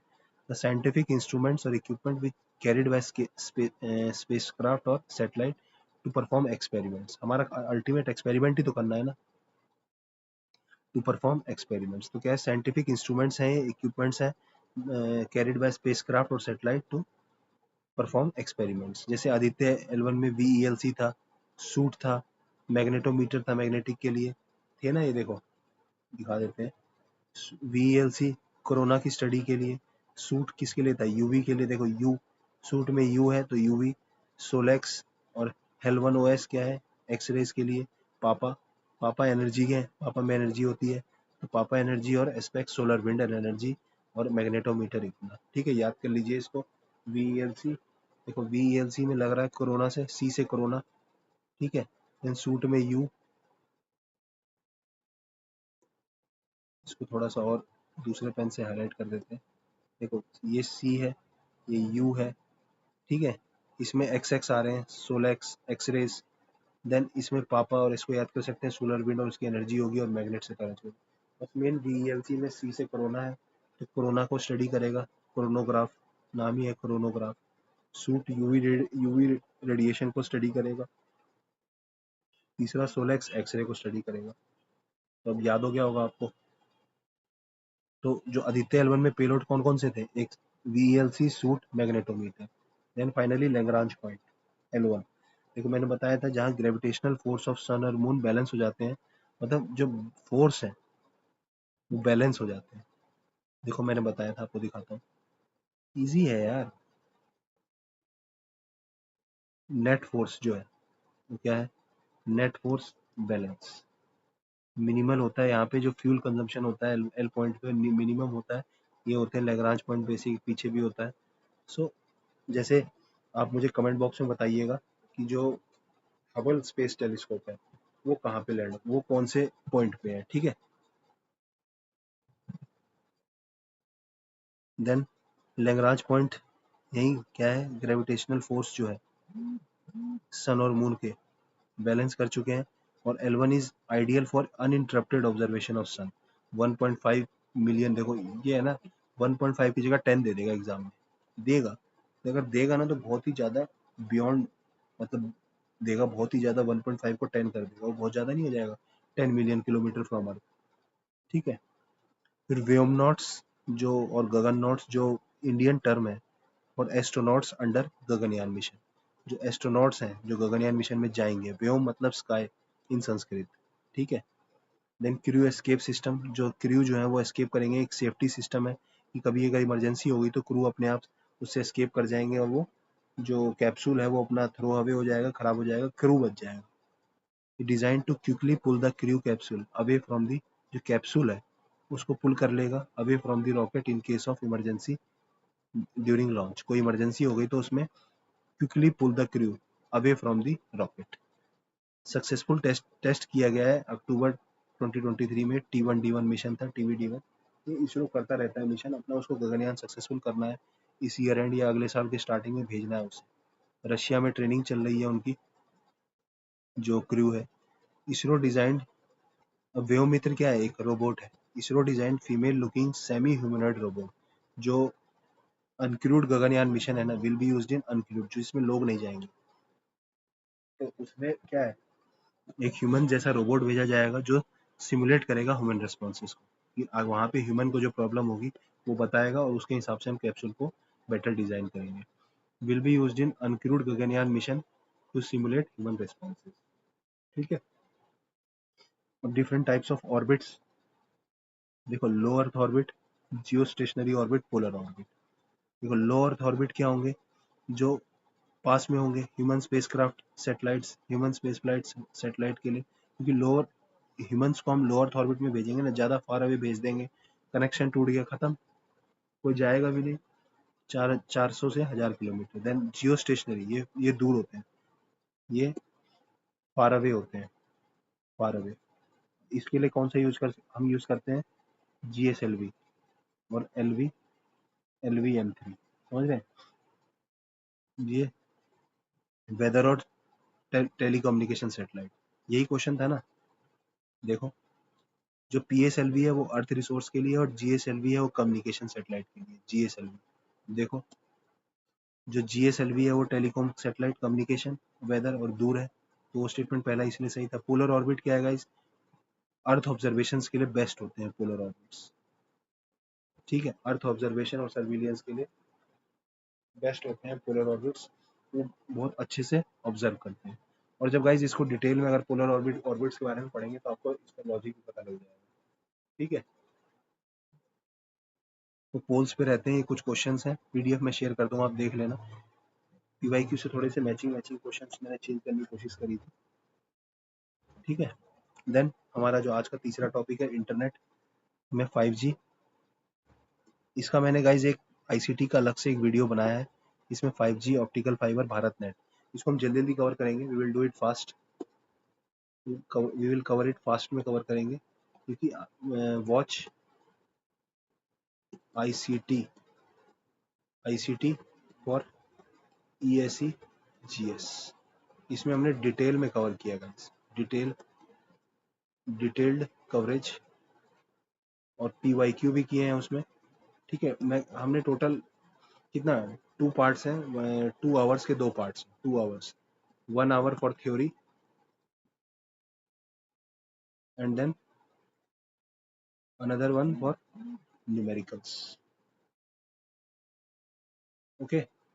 न्यूमेरिकल और कहेंगे PYQs के लिए एक पार्ट रखा है, एक पार्ट 1 आवर इसके लिए और 1 आवर PYQs के लिए, और इसमें हमने PYQs जो है वो CSE, CDS, CAPF, ESE सब एग्जाम से लेके कवर किए हैं, तो यू वॉच इट। ठीक है, आपको मेरे टेलीग्राम चैनल पे मिल जाएगा ये पार्ट, और आप मेरे यूट्यूब चैनल पे भी पार्ट होंगे, तो आपको ESE GS के नाम से एक प्लेलिस्ट मिल जाएगी। ठीक है, लिख देता हूँ मैं यहाँ पर ESE GS प्लेलिस्ट। उसमें आप ICT को देखिएगा, क्योंकि ICT उसमें एक सब्जेक्ट होता है, तो उसमें मैंने शॉर्ट नहीं पढ़ा है। यहाँ भी हम बहुत शॉर्ट करेंगे और जल्दी जल्दी पढ़ा दूंगा मैं आपको। देखो 5G 5th जनरेशन है, फास्टर है 4G से, फास्टर स्पीड से, लेटेंसी बहुत कम है। ठीक है, तो हमारा मेन क्या है, लेटेंसी बहुत ही कम है, वेरी लो, और स्पीड क्या है, अप टू 10 की, देखो ये याद कर लीजिएगा, 10 गीगा Gbps। जो 5G की स्पीड है वो 5 से डबल होती है, 10। ठीक है, मैं ऐसे ही याद करता हूँ, 5 into 2 कर दो तो 10, अप टू 10 था। और जो 4G में था अप टू 1 ही था, वो बहुत कम था इससे। बैंडविड्थ इसकी ज़्यादा है, मैसिव IoT कनेक्शंस। ठीक है, इंटरनेट ऑफ थिंग्स के लिए IoT क्या होता है guys, massive supports massive IoT connections, internet of things. Guys मेरे फ़ोन में तो बहुत स्लो चलता है 5G अभी भी, आजकल 5G पता नहीं ये ज़्यादा लोग आ गए हैं क्या है, अच्छा नहीं चल रहा है। देन एनर्जी एफिशिएंसी है, मोर पावर एफिशिएंट होगा, और frequency bands operates in low medium high तीनों में ऑपरेट करता है। यूज केसेस क्या है, smart cities mission, real time remote sensing, IoT, एक और है IoT, ऑटोनोमस व्हीकल्स, AR, ये UPSC PYQ है। उस उसमें मैंने कवर किया है, ऑगमेंटेड रियलिटी पे बढ़िया क्वेश्चन था। इंडस्ट्रियल ऑटोनोमस रोबोटिक्स, इन सब में इनके यूज होंगे। Then launched by PM Modi on 1 October, Modi ji ने लॉन्च किया था इसको 5G रोल आउट 1 अक्टूबर 2022 में, एट इंडिया मोबाइल कॉन्फ्रेंस में, कांग्रेस में। और जियो, एयरटेल, वो ये तीन ही हैं अभी जो डिलीवर कर रहे हैं 5G। Pan India 5G coverage target है हमारा।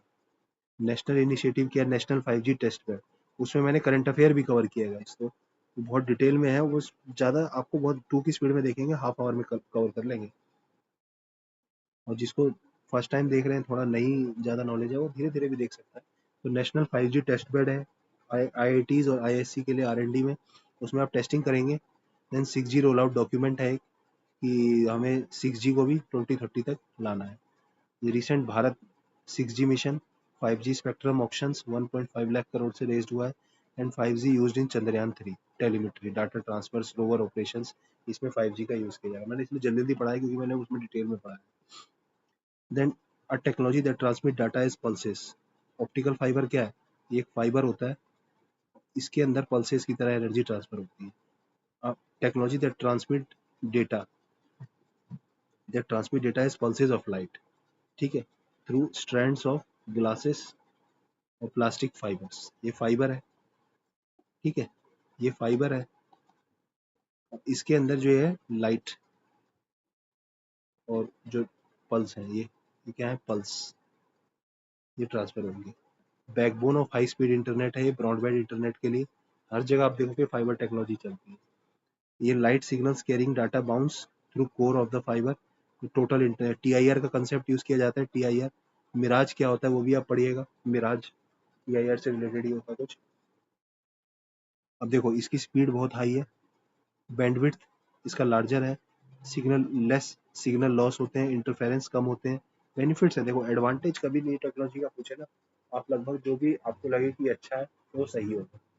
ठीक है, कुछ गलत दे एडवांटेज में तो मतलब हमेशा एडवांटेज में बेटर देन ओल्डर टेक्नोलॉजी।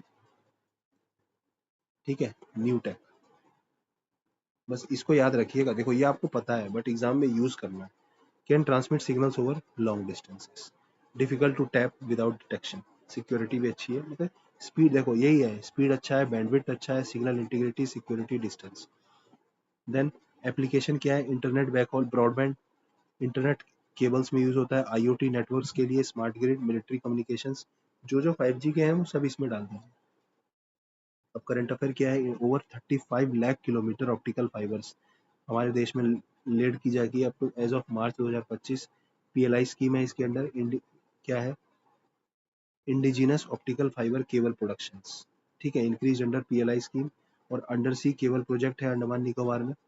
ठीक है, ये तो अब इलेक्ट्रिसिटी के लिए है, इलेक्ट्रिसिटी अंडर सी केबल्स के लिए। ठीक है। और नाउ लास्ट वन हम भारत नेट प्रोजेक्ट करेंगे, इसको थोड़ा सा ये भी करंट अफेयर ही मान के चलिए। भारत नेट क्या, हमें जो रूरल एरियाज है उनको ब्रॉडबैंड कनेक्टिविटी देनी है। यह flagship mission to provide broadband connectivity to all 2.5 lakh gram panchayat. ठीक है, broadband connectivity to all 2.5 lakh gram panchayat India optical fibre में। इसमें क्या है, national optical fibre network. Earlier इसको पहले कहा जाता था, मतलब अर्लियर कॉल्ड एज दिस। ठीक है, अर्लियर जो है ये था।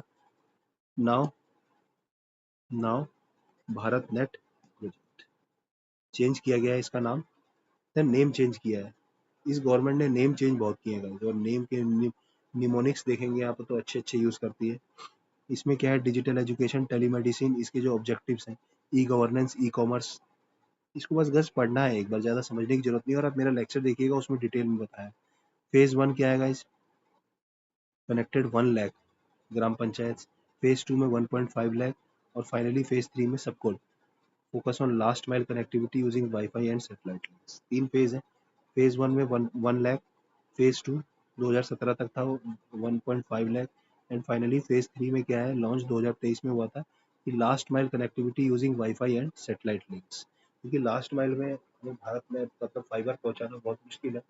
ठीक है, last mile rural areas, very far away places.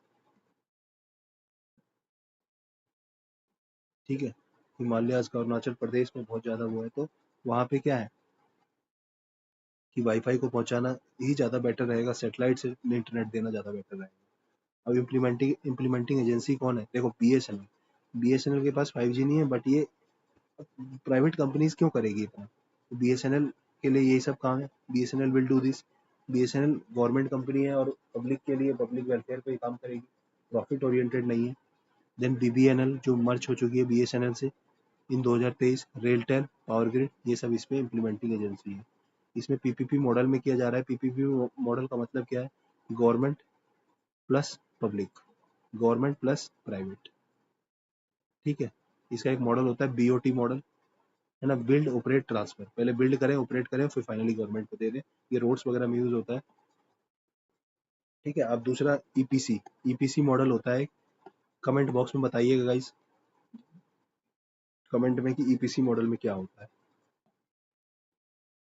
Comment box guys अच्छा लगना चाहिए, कमेंट बॉक्स पढ़ के ऐसा लगे कि हाँ कुछ पढ़े लिखे लोगों ने कमेंट किया है, यूपीएससी के एस्पायरेंट्स ने कमेंट किया है। ऐसा नहीं कि कोई ऐसे ही आलतू फालतू के कमेंट्स। यूनियन बजट 2023-24 का करंट अफेयर डाल दिए इसमें मैंने कि increase allocation of digital infrastructure में एलोकेशन बढ़ाया भारत नेट वाया सैटेलाइट। बताया ना आपको, हिली रीजन्स, रिमोट एरियाज के लिए। फिर one nation one broadband policy draft की गई है अभी, पॉलिसी ड्राफ्ट की है अभी, तो उसको पास होने में। देन स्टेट स्पेसिफिक इनिशिएटिव है के फोन, ये बहुत इंपॉर्टेंट हो जाता है, बहुत important. Kerala fibre optic network है इंटीग्रेटेड विद भारत नेट।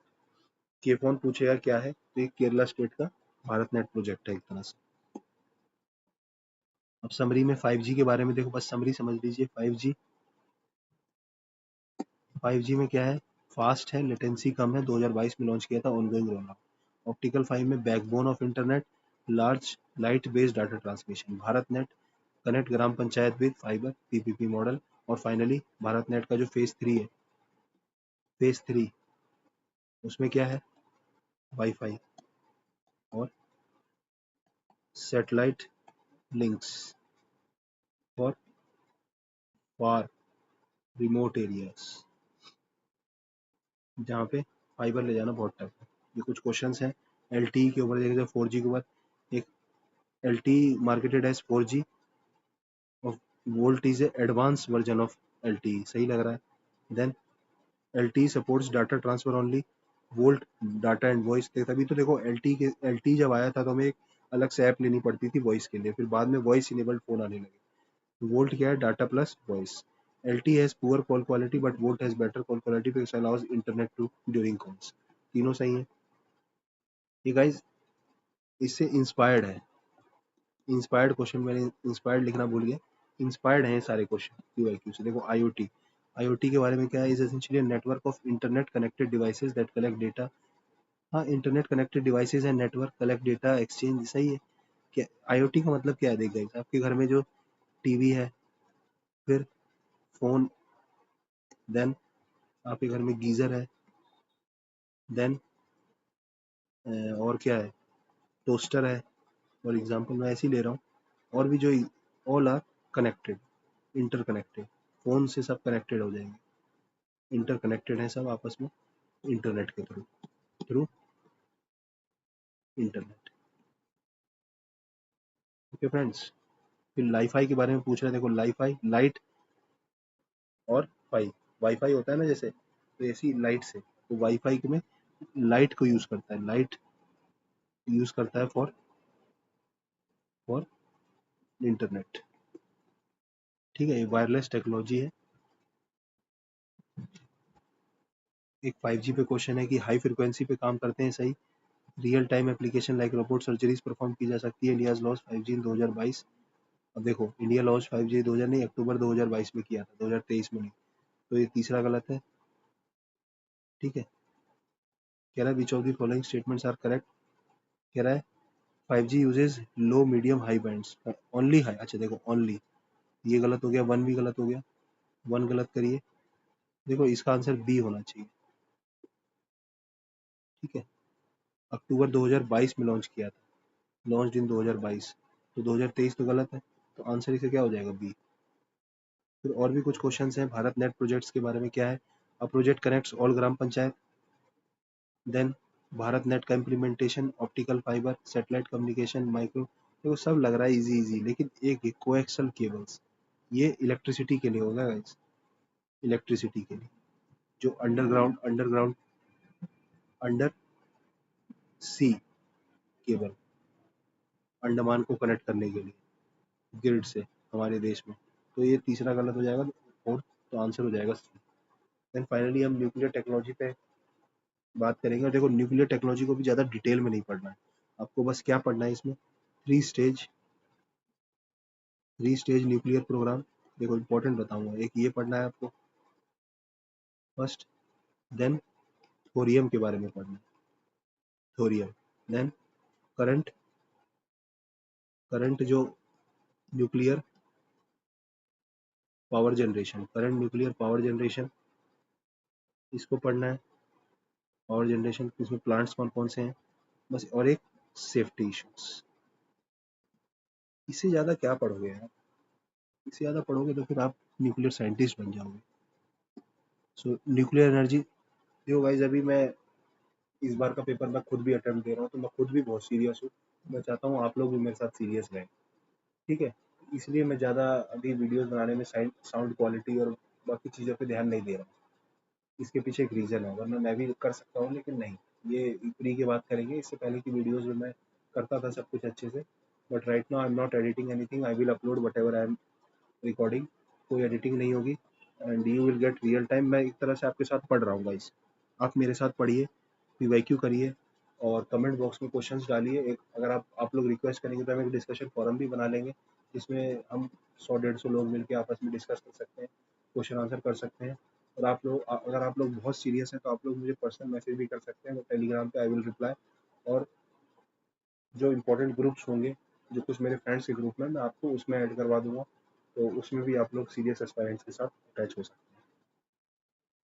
देखो न्यूक्लियर एनर्जी क्या है, fission, splitting of heavy nuclear, और फ्यूजन, दो तरह के होते हैं, कि कंबाइनिंग लाइट न्यूक्लियर। देखो फ्यूजन कराना बहुत टफ है, कि उनको कंबाइन कराना, फ्यूजन कराने के लिए बहुत हाई टेम्परेचर की जरूरत होती है।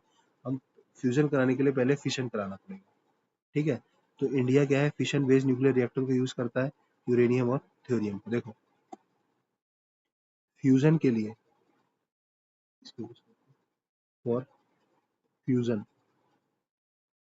टेम्परेचर जो है वो वेरी हाई टेम्परेचर की रिक्वायरमेंट होती है, और वो कहाँ से आएगा, बाय फिशन।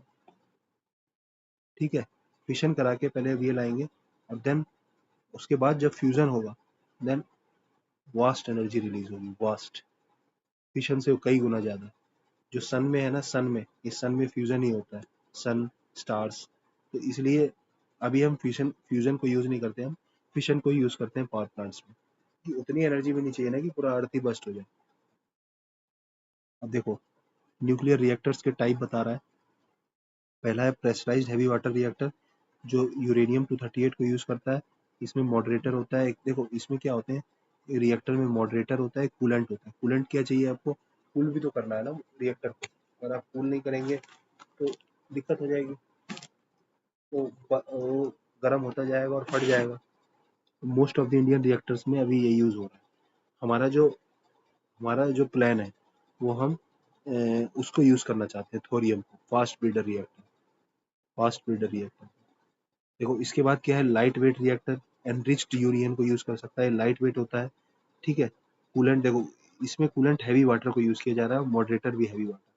इसमें जो मॉडरेटर है लाइट वाटर है और कूलेंट भी लाइट वाटर है। ये भी यूएस रशिया यूज करता है। और कुंडालकुल जो रिएक्टर है, कुडानकुलम, ये इंडिया में ही है कुडानकुलम। इसमें ये यूज होता है। Then next one next one क्या है? Fast breeder reactor. ये मिक्स्ड ऑक्साइड को यूज कर सकता है, प्लूटोनियम प्लस यूरेनियम। इसमें मॉडरेटर की जरूरत नहीं है, लिक्विड सोडियम कूलेंट यूज कर सकता है, breed more fuel than it consumes. और फाइनली ये हमारा टारगेट है, एडवांस हैवी वाटर रिएक्टर। इसमें हम थोरियम को यूज कर रहे हैं। और आपको पता है थोरियम क्या है, इंडिया में एबंडेंट है, एबंडेंट। ठीक है। तो हमारा एम यही है कि जो इंडिया का 3 स्टेज न्यूक्लियर प्रोग्राम है, उसमें हमें क्या करना है, उसमें हमें 3 स्टेज न्यूक्लियर प्रोग्राम में एडवांस हैवी वाटर रिएक्टर के यहाँ तक पहुँचना है। इसमें क्या है, मॉडरेटर हैवी वाटर है और जो कूलेंट है boiling light water. Prototype under development in India. Under development में होमी बाबा जी का, जो जहांगीर होमी बाबा जी है ना, वो उनका, होमी जहांगीर बाबा जी है जो, उनका हमारा विजन है। ठीक है। होमी जहांगीर बाबा जी का ये 3 स्टेज न्यूक्लियर प्रोग्राम चाहते थे। तो आप डिफरेंट टाइप्स ऑफ रिएक्टर समझ गए कि अभी जो इंडिया में यूज हो रहा है वो ये वाला है। अभी इंडिया में ये वाला यूज हो रहा है। ये प्रेशराइज हैवी वाटर रिएक्टर है। इसमें हैवी वाटर होता है, मॉडरेटर और कूलेंट भी यही होता है। D2O होता है हैवी हैवी। अब देखो, आप पूछोगे H2O होता है वाटर। हाँ, ये लेकिन जो हार्ड वाटर होता है उसमें D2O लिखते हैं हैवी वाटर। ये केमिस्ट्री है, आप इसको जानने की पढ़ने की जरूरत नहीं है। और हैवी वाटर के लिए ये लाइट होता है H2O। तो यूज्ड इन इंडियन रिएक्टर्स में अभी यूज हो रहा है लाइट वाटर रिएक्टर, ये रशिया वगैरह में। और ये कुंडालकुलम कहाँ पे है गाइस? तमिलनाडु में है। ठीक है। एनरिच्ड यूरेनियम का यूज होता है, लाइट वाटर का यूज होता है, used in US Russia. Fast breeder reactor क्या है गाइस? ये प्लूटोनियम। तो इससे क्या करेंगे हम? इससे हम इस पे आएंगे fast breeder, and then we are going to finally use this. ये अंडर डेवलपमेंट है फास्ट। तो फास्ट ब्रीडर रिएक्टर प्लूटोनियम को यूज करता है, एंड इसमें मॉडरेटर की जरूरत नहीं है। और लिक्विड सोडियम इसका कूलेंट है, breeds more fuel than it consumes. Breeds मतलब आउटपुट, आउटपुट निकालता है more fuel than it consumes. और finally advance heavy water reactor, ये थोरियम को यूज करेगा, जो इंडिया में अवेलेबल है एबंडेंट में। और इससे क्या होगा, dependency dependency on import reduce हो जाएगी। बॉइलिंग लाइट वाटर, देखो हमारे पास था लेकिन हमने अभी तक टेक्नोलॉजी डेवलप ही नहीं करी, हमने इतना खर्चा ही नहीं किया।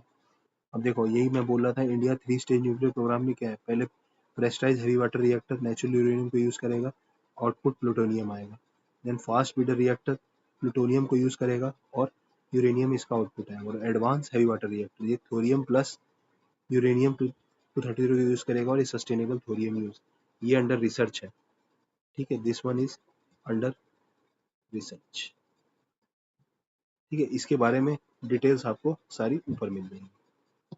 अब न्यूक्लियर फ्यूल साइकिल्स, ये इतना इंपॉर्टेंट नहीं है, फिर भी देख लेना आप। लाइक माइनिंग होती है, मिलिंग, कन्वर्जन, जो फ्रंट एंड जो जनरेट किया है, एनरिचमेंट, फ्यूल फैब्रिकेशन।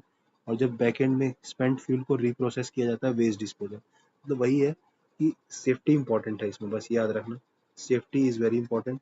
इसको प्रॉपर हैंडलिंग करनी चाहिए। India follows the closed fuel cycle, reprocess useful to extract plutonium and uranium। जो यूज है उसको रिप्रोसेस करके हम लोग ये एक्सट्रैक्ट करते हैं। देखो वेस्ट बता रहा है, टाइप ऑफ वेस्ट, ये थोड़े से इंपॉर्टेंट हो सकते हैं कि low level waste, intermediate, high level. Low level में क्या है, टूल्स, क्लोथिंग। इसमें बहुत कम न्यूक्लियर रिएक्शन, जो इसमें क्या होती है गाइस, इसमें रेज होती है। ठीक है। जो इसमें बहुत कम होंगी, हजार्ड बहुत कम है, बरीड कर देते हैं शैलो लैंड में। देन इंटरमीडिएट लेवल क्या है, रिएक्टर के कंपोनेंट्स जो यूज्ड रिएक्टर कंपोनेंट्स मॉडरेट होती है, इनमें हजार्ड कंक्रीट कंटेनेंट में इनको डिस्पोज किया जाता है। देखो यही है कि वेस्ट में क्या है, ये सोर्स, हजार्ड एंड डिस्पोजल। देखो हाई लेवल में क्या है, फ्यूल, स्पेंट फ्यूल, ये हाईली रेडियो एक्टिव होते हैं और लॉन्ग लिव्ड होते हैं। तो इसके लिए हमें क्या करना पड़ेगा, डीप जियोलॉजिकल रिपोजिटरी डीजीआर का यूज करेंगे, विट्रिफिकेशन। मतलब बहुत ही ज्यादा, एक तो कहते हैं कि सी के अंदर बहुत नीचे जाके छोड़ देते हैं, या फिर डीप जियोलॉजिकल रिपोजिटरी बनाया जाएगा, इन सब में इनको छोड़ा जाएगा। तो ये डिस्पोजल के तरीके हैं, बस ये इनको याद कर लीजिए कि जो लो हजार्ड है, टूल्स और क्लोथिंग वगैरह वो बरीड कर दिए जाएंगे, रिएक्टर कंपोनेंट्स हैं वो मॉडरेट हजार्ड के, उनको कंक्रीट कंटेनमेंट में डाला जाएगा, और फाइनली जो स्पेंट फ्यूल है वो हाईली रेडियोएक्टिव है, उनके लिए डीजीआर का यूज किया जाएगा। देखो विट्रिफिकेशन क्या होता है, convert waste to glass blocks. ठीक है, BARC manages waste at Tarapur. ठीक है, तारापुर और तलपक्कम, ये दो जगह है, यहाँ पे बार्क क्या करता है, बार्क क्या है, BARC Bhabha Atomic Research Centre. ठीक है, भाभा एटॉमिक रिसर्च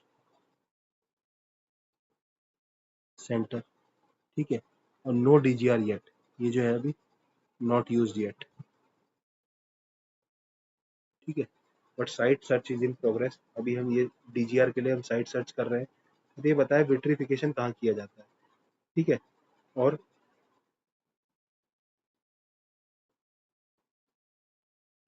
जो कल ये बार्क का जो वेस्ट मैनेजमेंट है वो इन दो जगह पे करते हैं, ताला, एक तो तारापुर है और एक कलपक्कम है। ठीक है, ये दो जगह है, इसको आप मैप पे जरूर देखिएगा क्योंकि इम्पोर्टेंट है, मतलब मैप के लिए। ठीक है, तारापुर आपका महाराष्ट्र में होगा और कलपक्कम शायद तमिलनाडु में होगा। ठीक है, चेक कर लेना, ये तमिलनाडु में हो सकता है और ये महाराष्ट्र में होगा। और उससे पहले हमने देखा था, ये देखो कुंडालकुलम, ये भी तमिलनाडु में ही था। ठीक है, अब ये क्या कह रहा है, कुछ की एस्पेक्ट्स बता रहा है सेफ्टी के रिलेटेड। सेफ्टी के रिलेटेड क्या है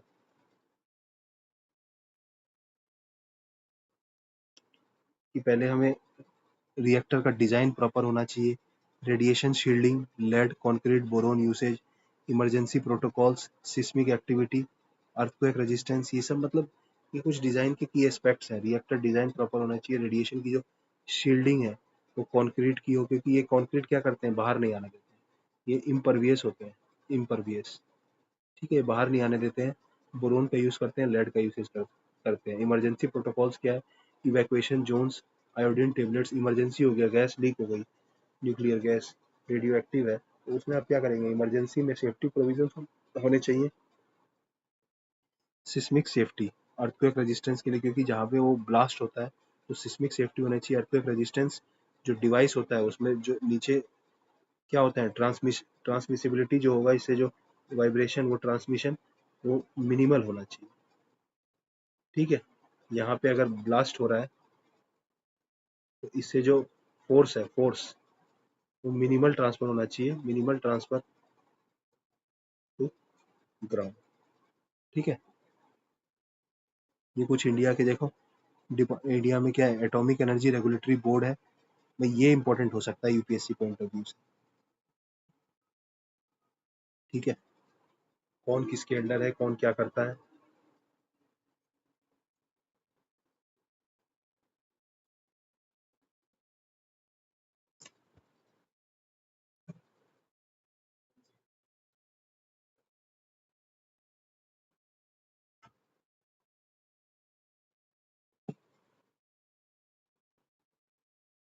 एक तो है एटॉमिक एनर्जी रेगुलेटरी बोर्ड, ये क्या करता है, न्यूक्लियर सेफ्टी रेगुलेशन बनाता है। Department of Atomic Energy Government of India का पॉलिसी मेकिंग का काम करता है, planning. Then NPCI like PSU है गवर्नमेंट ऑफ इंडिया की, ये ऑपरेट करती है पावर रिएक्टर्स को। बार्क आरएनडी का काम करता है, और global centre for nuclear energy partnership, ये इंटरनेशनल कोऑपरेशन और सेफ्टी ये सबको ध्यान में रखता है। गाइस 1 सेकंड में थोड़ा पानी पी लेता हूँ।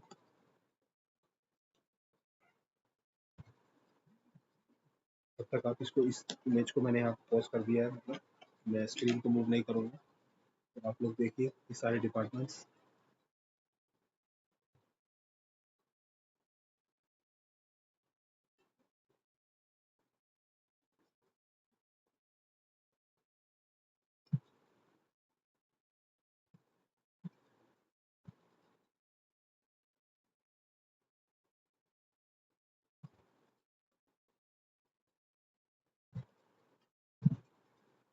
गाइस, जो पारिवारिक समस्याएं होती हैं वो भी एक इशू होता है हमारी लाइफ में, आगे चल के आपकी लाइफ में भी आएगा। तो अभी आपकी यंग एज है, आप तैयारी कर रहे हैं, तो मैं यही कहूँगा कि आप मन लगा के तैयारी करिए। शादी वादी से पहले आप, अभी तो आप कम से कम 8 to 10 आवर्स स्टडी करिए। टाइम की बात कर रहा हूँ मैं, 8 to 10 आवर्स स्टडी करिए, मिनिमम बोल रहा हूँ मैं अभी।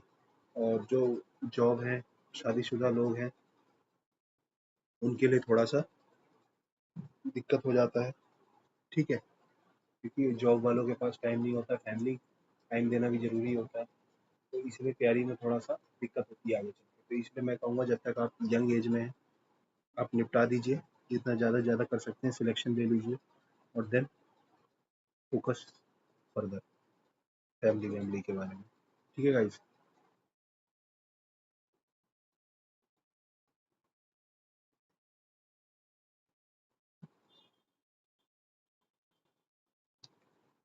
सो इंडियाज न्यूक्लियर प्लांट्स, ये देखो, ऊपर मैं बता रहा था आपको, मैंने एक साथ इनकी समरी भी दे दी है कि तारापुर महाराष्ट्र, इसमें ये है प्रेशराइज हैवी वाटर रिएक्टर, और BWR, ठीक है,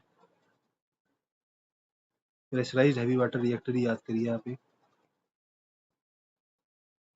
ठीक है। कुंडालकुल में लाइट वेट वाला रिएक्टर है। Then fast breeder reactor Kalpakkam में, तमिलनाडु, कुंडालकम तमिलनाडु, कलपक्कम। देन यही रावत भाटा राजस्थान एंड गुजरात काकरापार, ये इंपॉर्टेंट कुछ एक हरियाणा में भी रिसर्च चल रही है, मतलब अंडर इम्प्लीमेंटेशन है हरियाणा में भी, और इनकी ये कैपेसिटीज हैं। ये देखो गाइज, इनकी लोकेशन आपको पता होनी चाहिए, बहुत इंपॉर्टेंट है।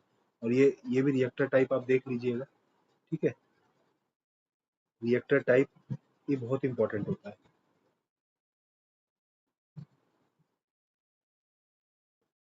1400 मेगावाट है इसकी तारापुर वाले की कैपेसिटी।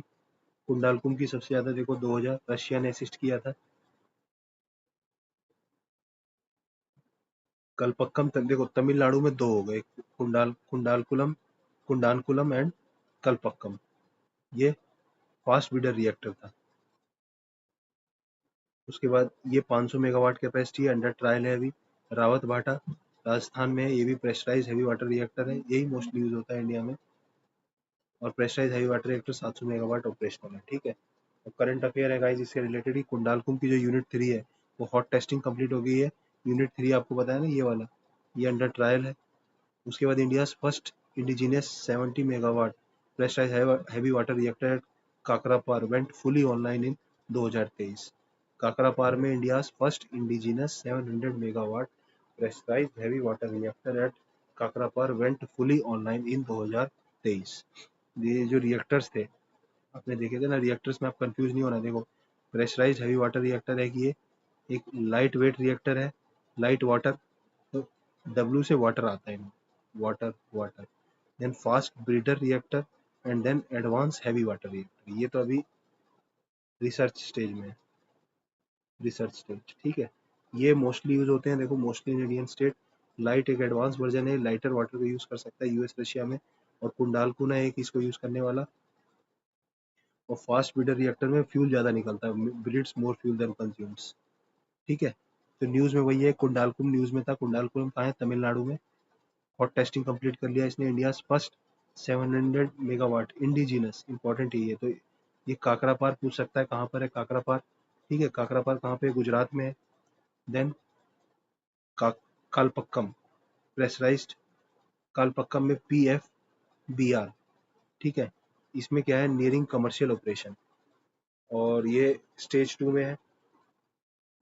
ये भी जो कलपक्कम वाला है, कहाँ है ये कलपक्कम वाला, फास्ट ब्रीडर रिएक्टर जो है उसके लिए, ये पी से शायद प्रोटोटाइप होगा, ठीक है। मैं आपको बता देता हूँ, प्रोटोटाइप ही है, हाँ। ये क्या है guys, prototype, prototype FBR fast breeder reactor, ठीक है। ये कल पक्का में कमर्शियल स्टेज में, ऑपरेशनल में 2025 में, nearing its commercial operation stage 2। Thorium research project चल रही है, advance heavy water reactor BARC का ये प्लान है, ये फ्लैगशिप प्रोग्राम है बार्क का। फिर इंडिया फ्रांस न्यूक्लियर कोलैबोरेशन किया गया जयपुर में, world largest nuclear plant 9900 megawatt revived in 2024, ठीक है। और India's nuclear installed capacity 7.8 gigawatt हो गई है एज ऑफ दिस, और गोल हमारा 22 गीगावाट है। देखो न्यूक्लियर फ्यूल जो होता है वो पॉल्यूशन नहीं करता, और जो एमिशन है, एमिशन कार्बन एमिशन वो नहीं है इसमें, तो इसलिए ये बहुत इंपॉर्टेंट हो जाता है। बट इसमें इशू क्या आ जाता है, सेफ्टी। अब देखो सेफ्टी के इशू आ गए। अब जापान में एक एक्सीडेंट हो चुका है, ठीक है, एक चेरनोबिल वाला एक और है वो, तो ये एक इशू हो जाते हैं, समझ रहे हैं गाइस। तो इसलिए न्यूक्लियर को नहीं तो लगाने को तो कितना ही लगा दें, गेटिंग माई पॉइंट, बट उसकी भी एक लिमिट है ना। उसके बाद ये जो जैतापुर है गाइस, ये महाराष्ट्र में ही है ये भी, ठीक है। ये प्रपोज्ड है इतने मेगावाट के लिए, तो इस पे काम चल रहा है। जो 1650 के रिएक्टर्स लगेंगे, 1650 इंटू जितना भी वैल्यू आएगी आप देख लेना कितने लगेंगे, ठीक है। 6 होंगे शायद, 16 6 96 होता है ना। देन इंपॉर्टेंट की पॉइंट्स क्या है, fast breeder reactor produces more fuel than it consumes. देखो कौन कौन से थे, प्रेशराइज्ड हैवी वाटर रिएक्टर, ये यूज होता है, यूरेनियम को यूज करता है, करेंटली यही यूज है। Then light weight reactor, light water, then fast breeder reactor, then advance, ये हमारे 3 स्टेज प्रोग्राम में नहीं है, नॉट इन 3 स्टेज प्रोग्राम, ठीक है। फास्ट ब्रीडर रिएक्टर प्रोड्यूस करता है, produce more fuel. And then advance heavy water reactor, ये क्या करता है guys, advance heavy water reactor ये थोरियम को यूज करेगा, ठीक है। ये इंडिया का विजन है, India thorium plus uranium, India vision, ठीक है। इंडिया क्लोज साइकिल को फॉलो करता है कि reprocessing of spent fuel for reuse, vitrification. Vitrification क्या है गाइस, ये एक बहुत इंपॉर्टेंट टर्म है, आप देखो विट्रिफिकेशन, ये एक टर्म निकली है, यूपीएससी टर्म पूछता है क्या है ये। It is related to nuclear technology, क्या है, solidifying solid waste into glass, solidify कर दिया फॉर सेफ स्टोरेज। अब लिक्विड को और सॉलिड को, तो लिक्विड को स्टोर करना टफ है as compare to solid. Then containment dome, thick concrete structure है टू प्रिवेंट रेडिएशन लीकेज। देखो कंक्रीट से है ना रेडिएशन पास नहीं करती है, तो थिक कंक्रीट स्ट्रक्चर है रेडिएशन लीकेज को प्रिवेंट करने के लिए।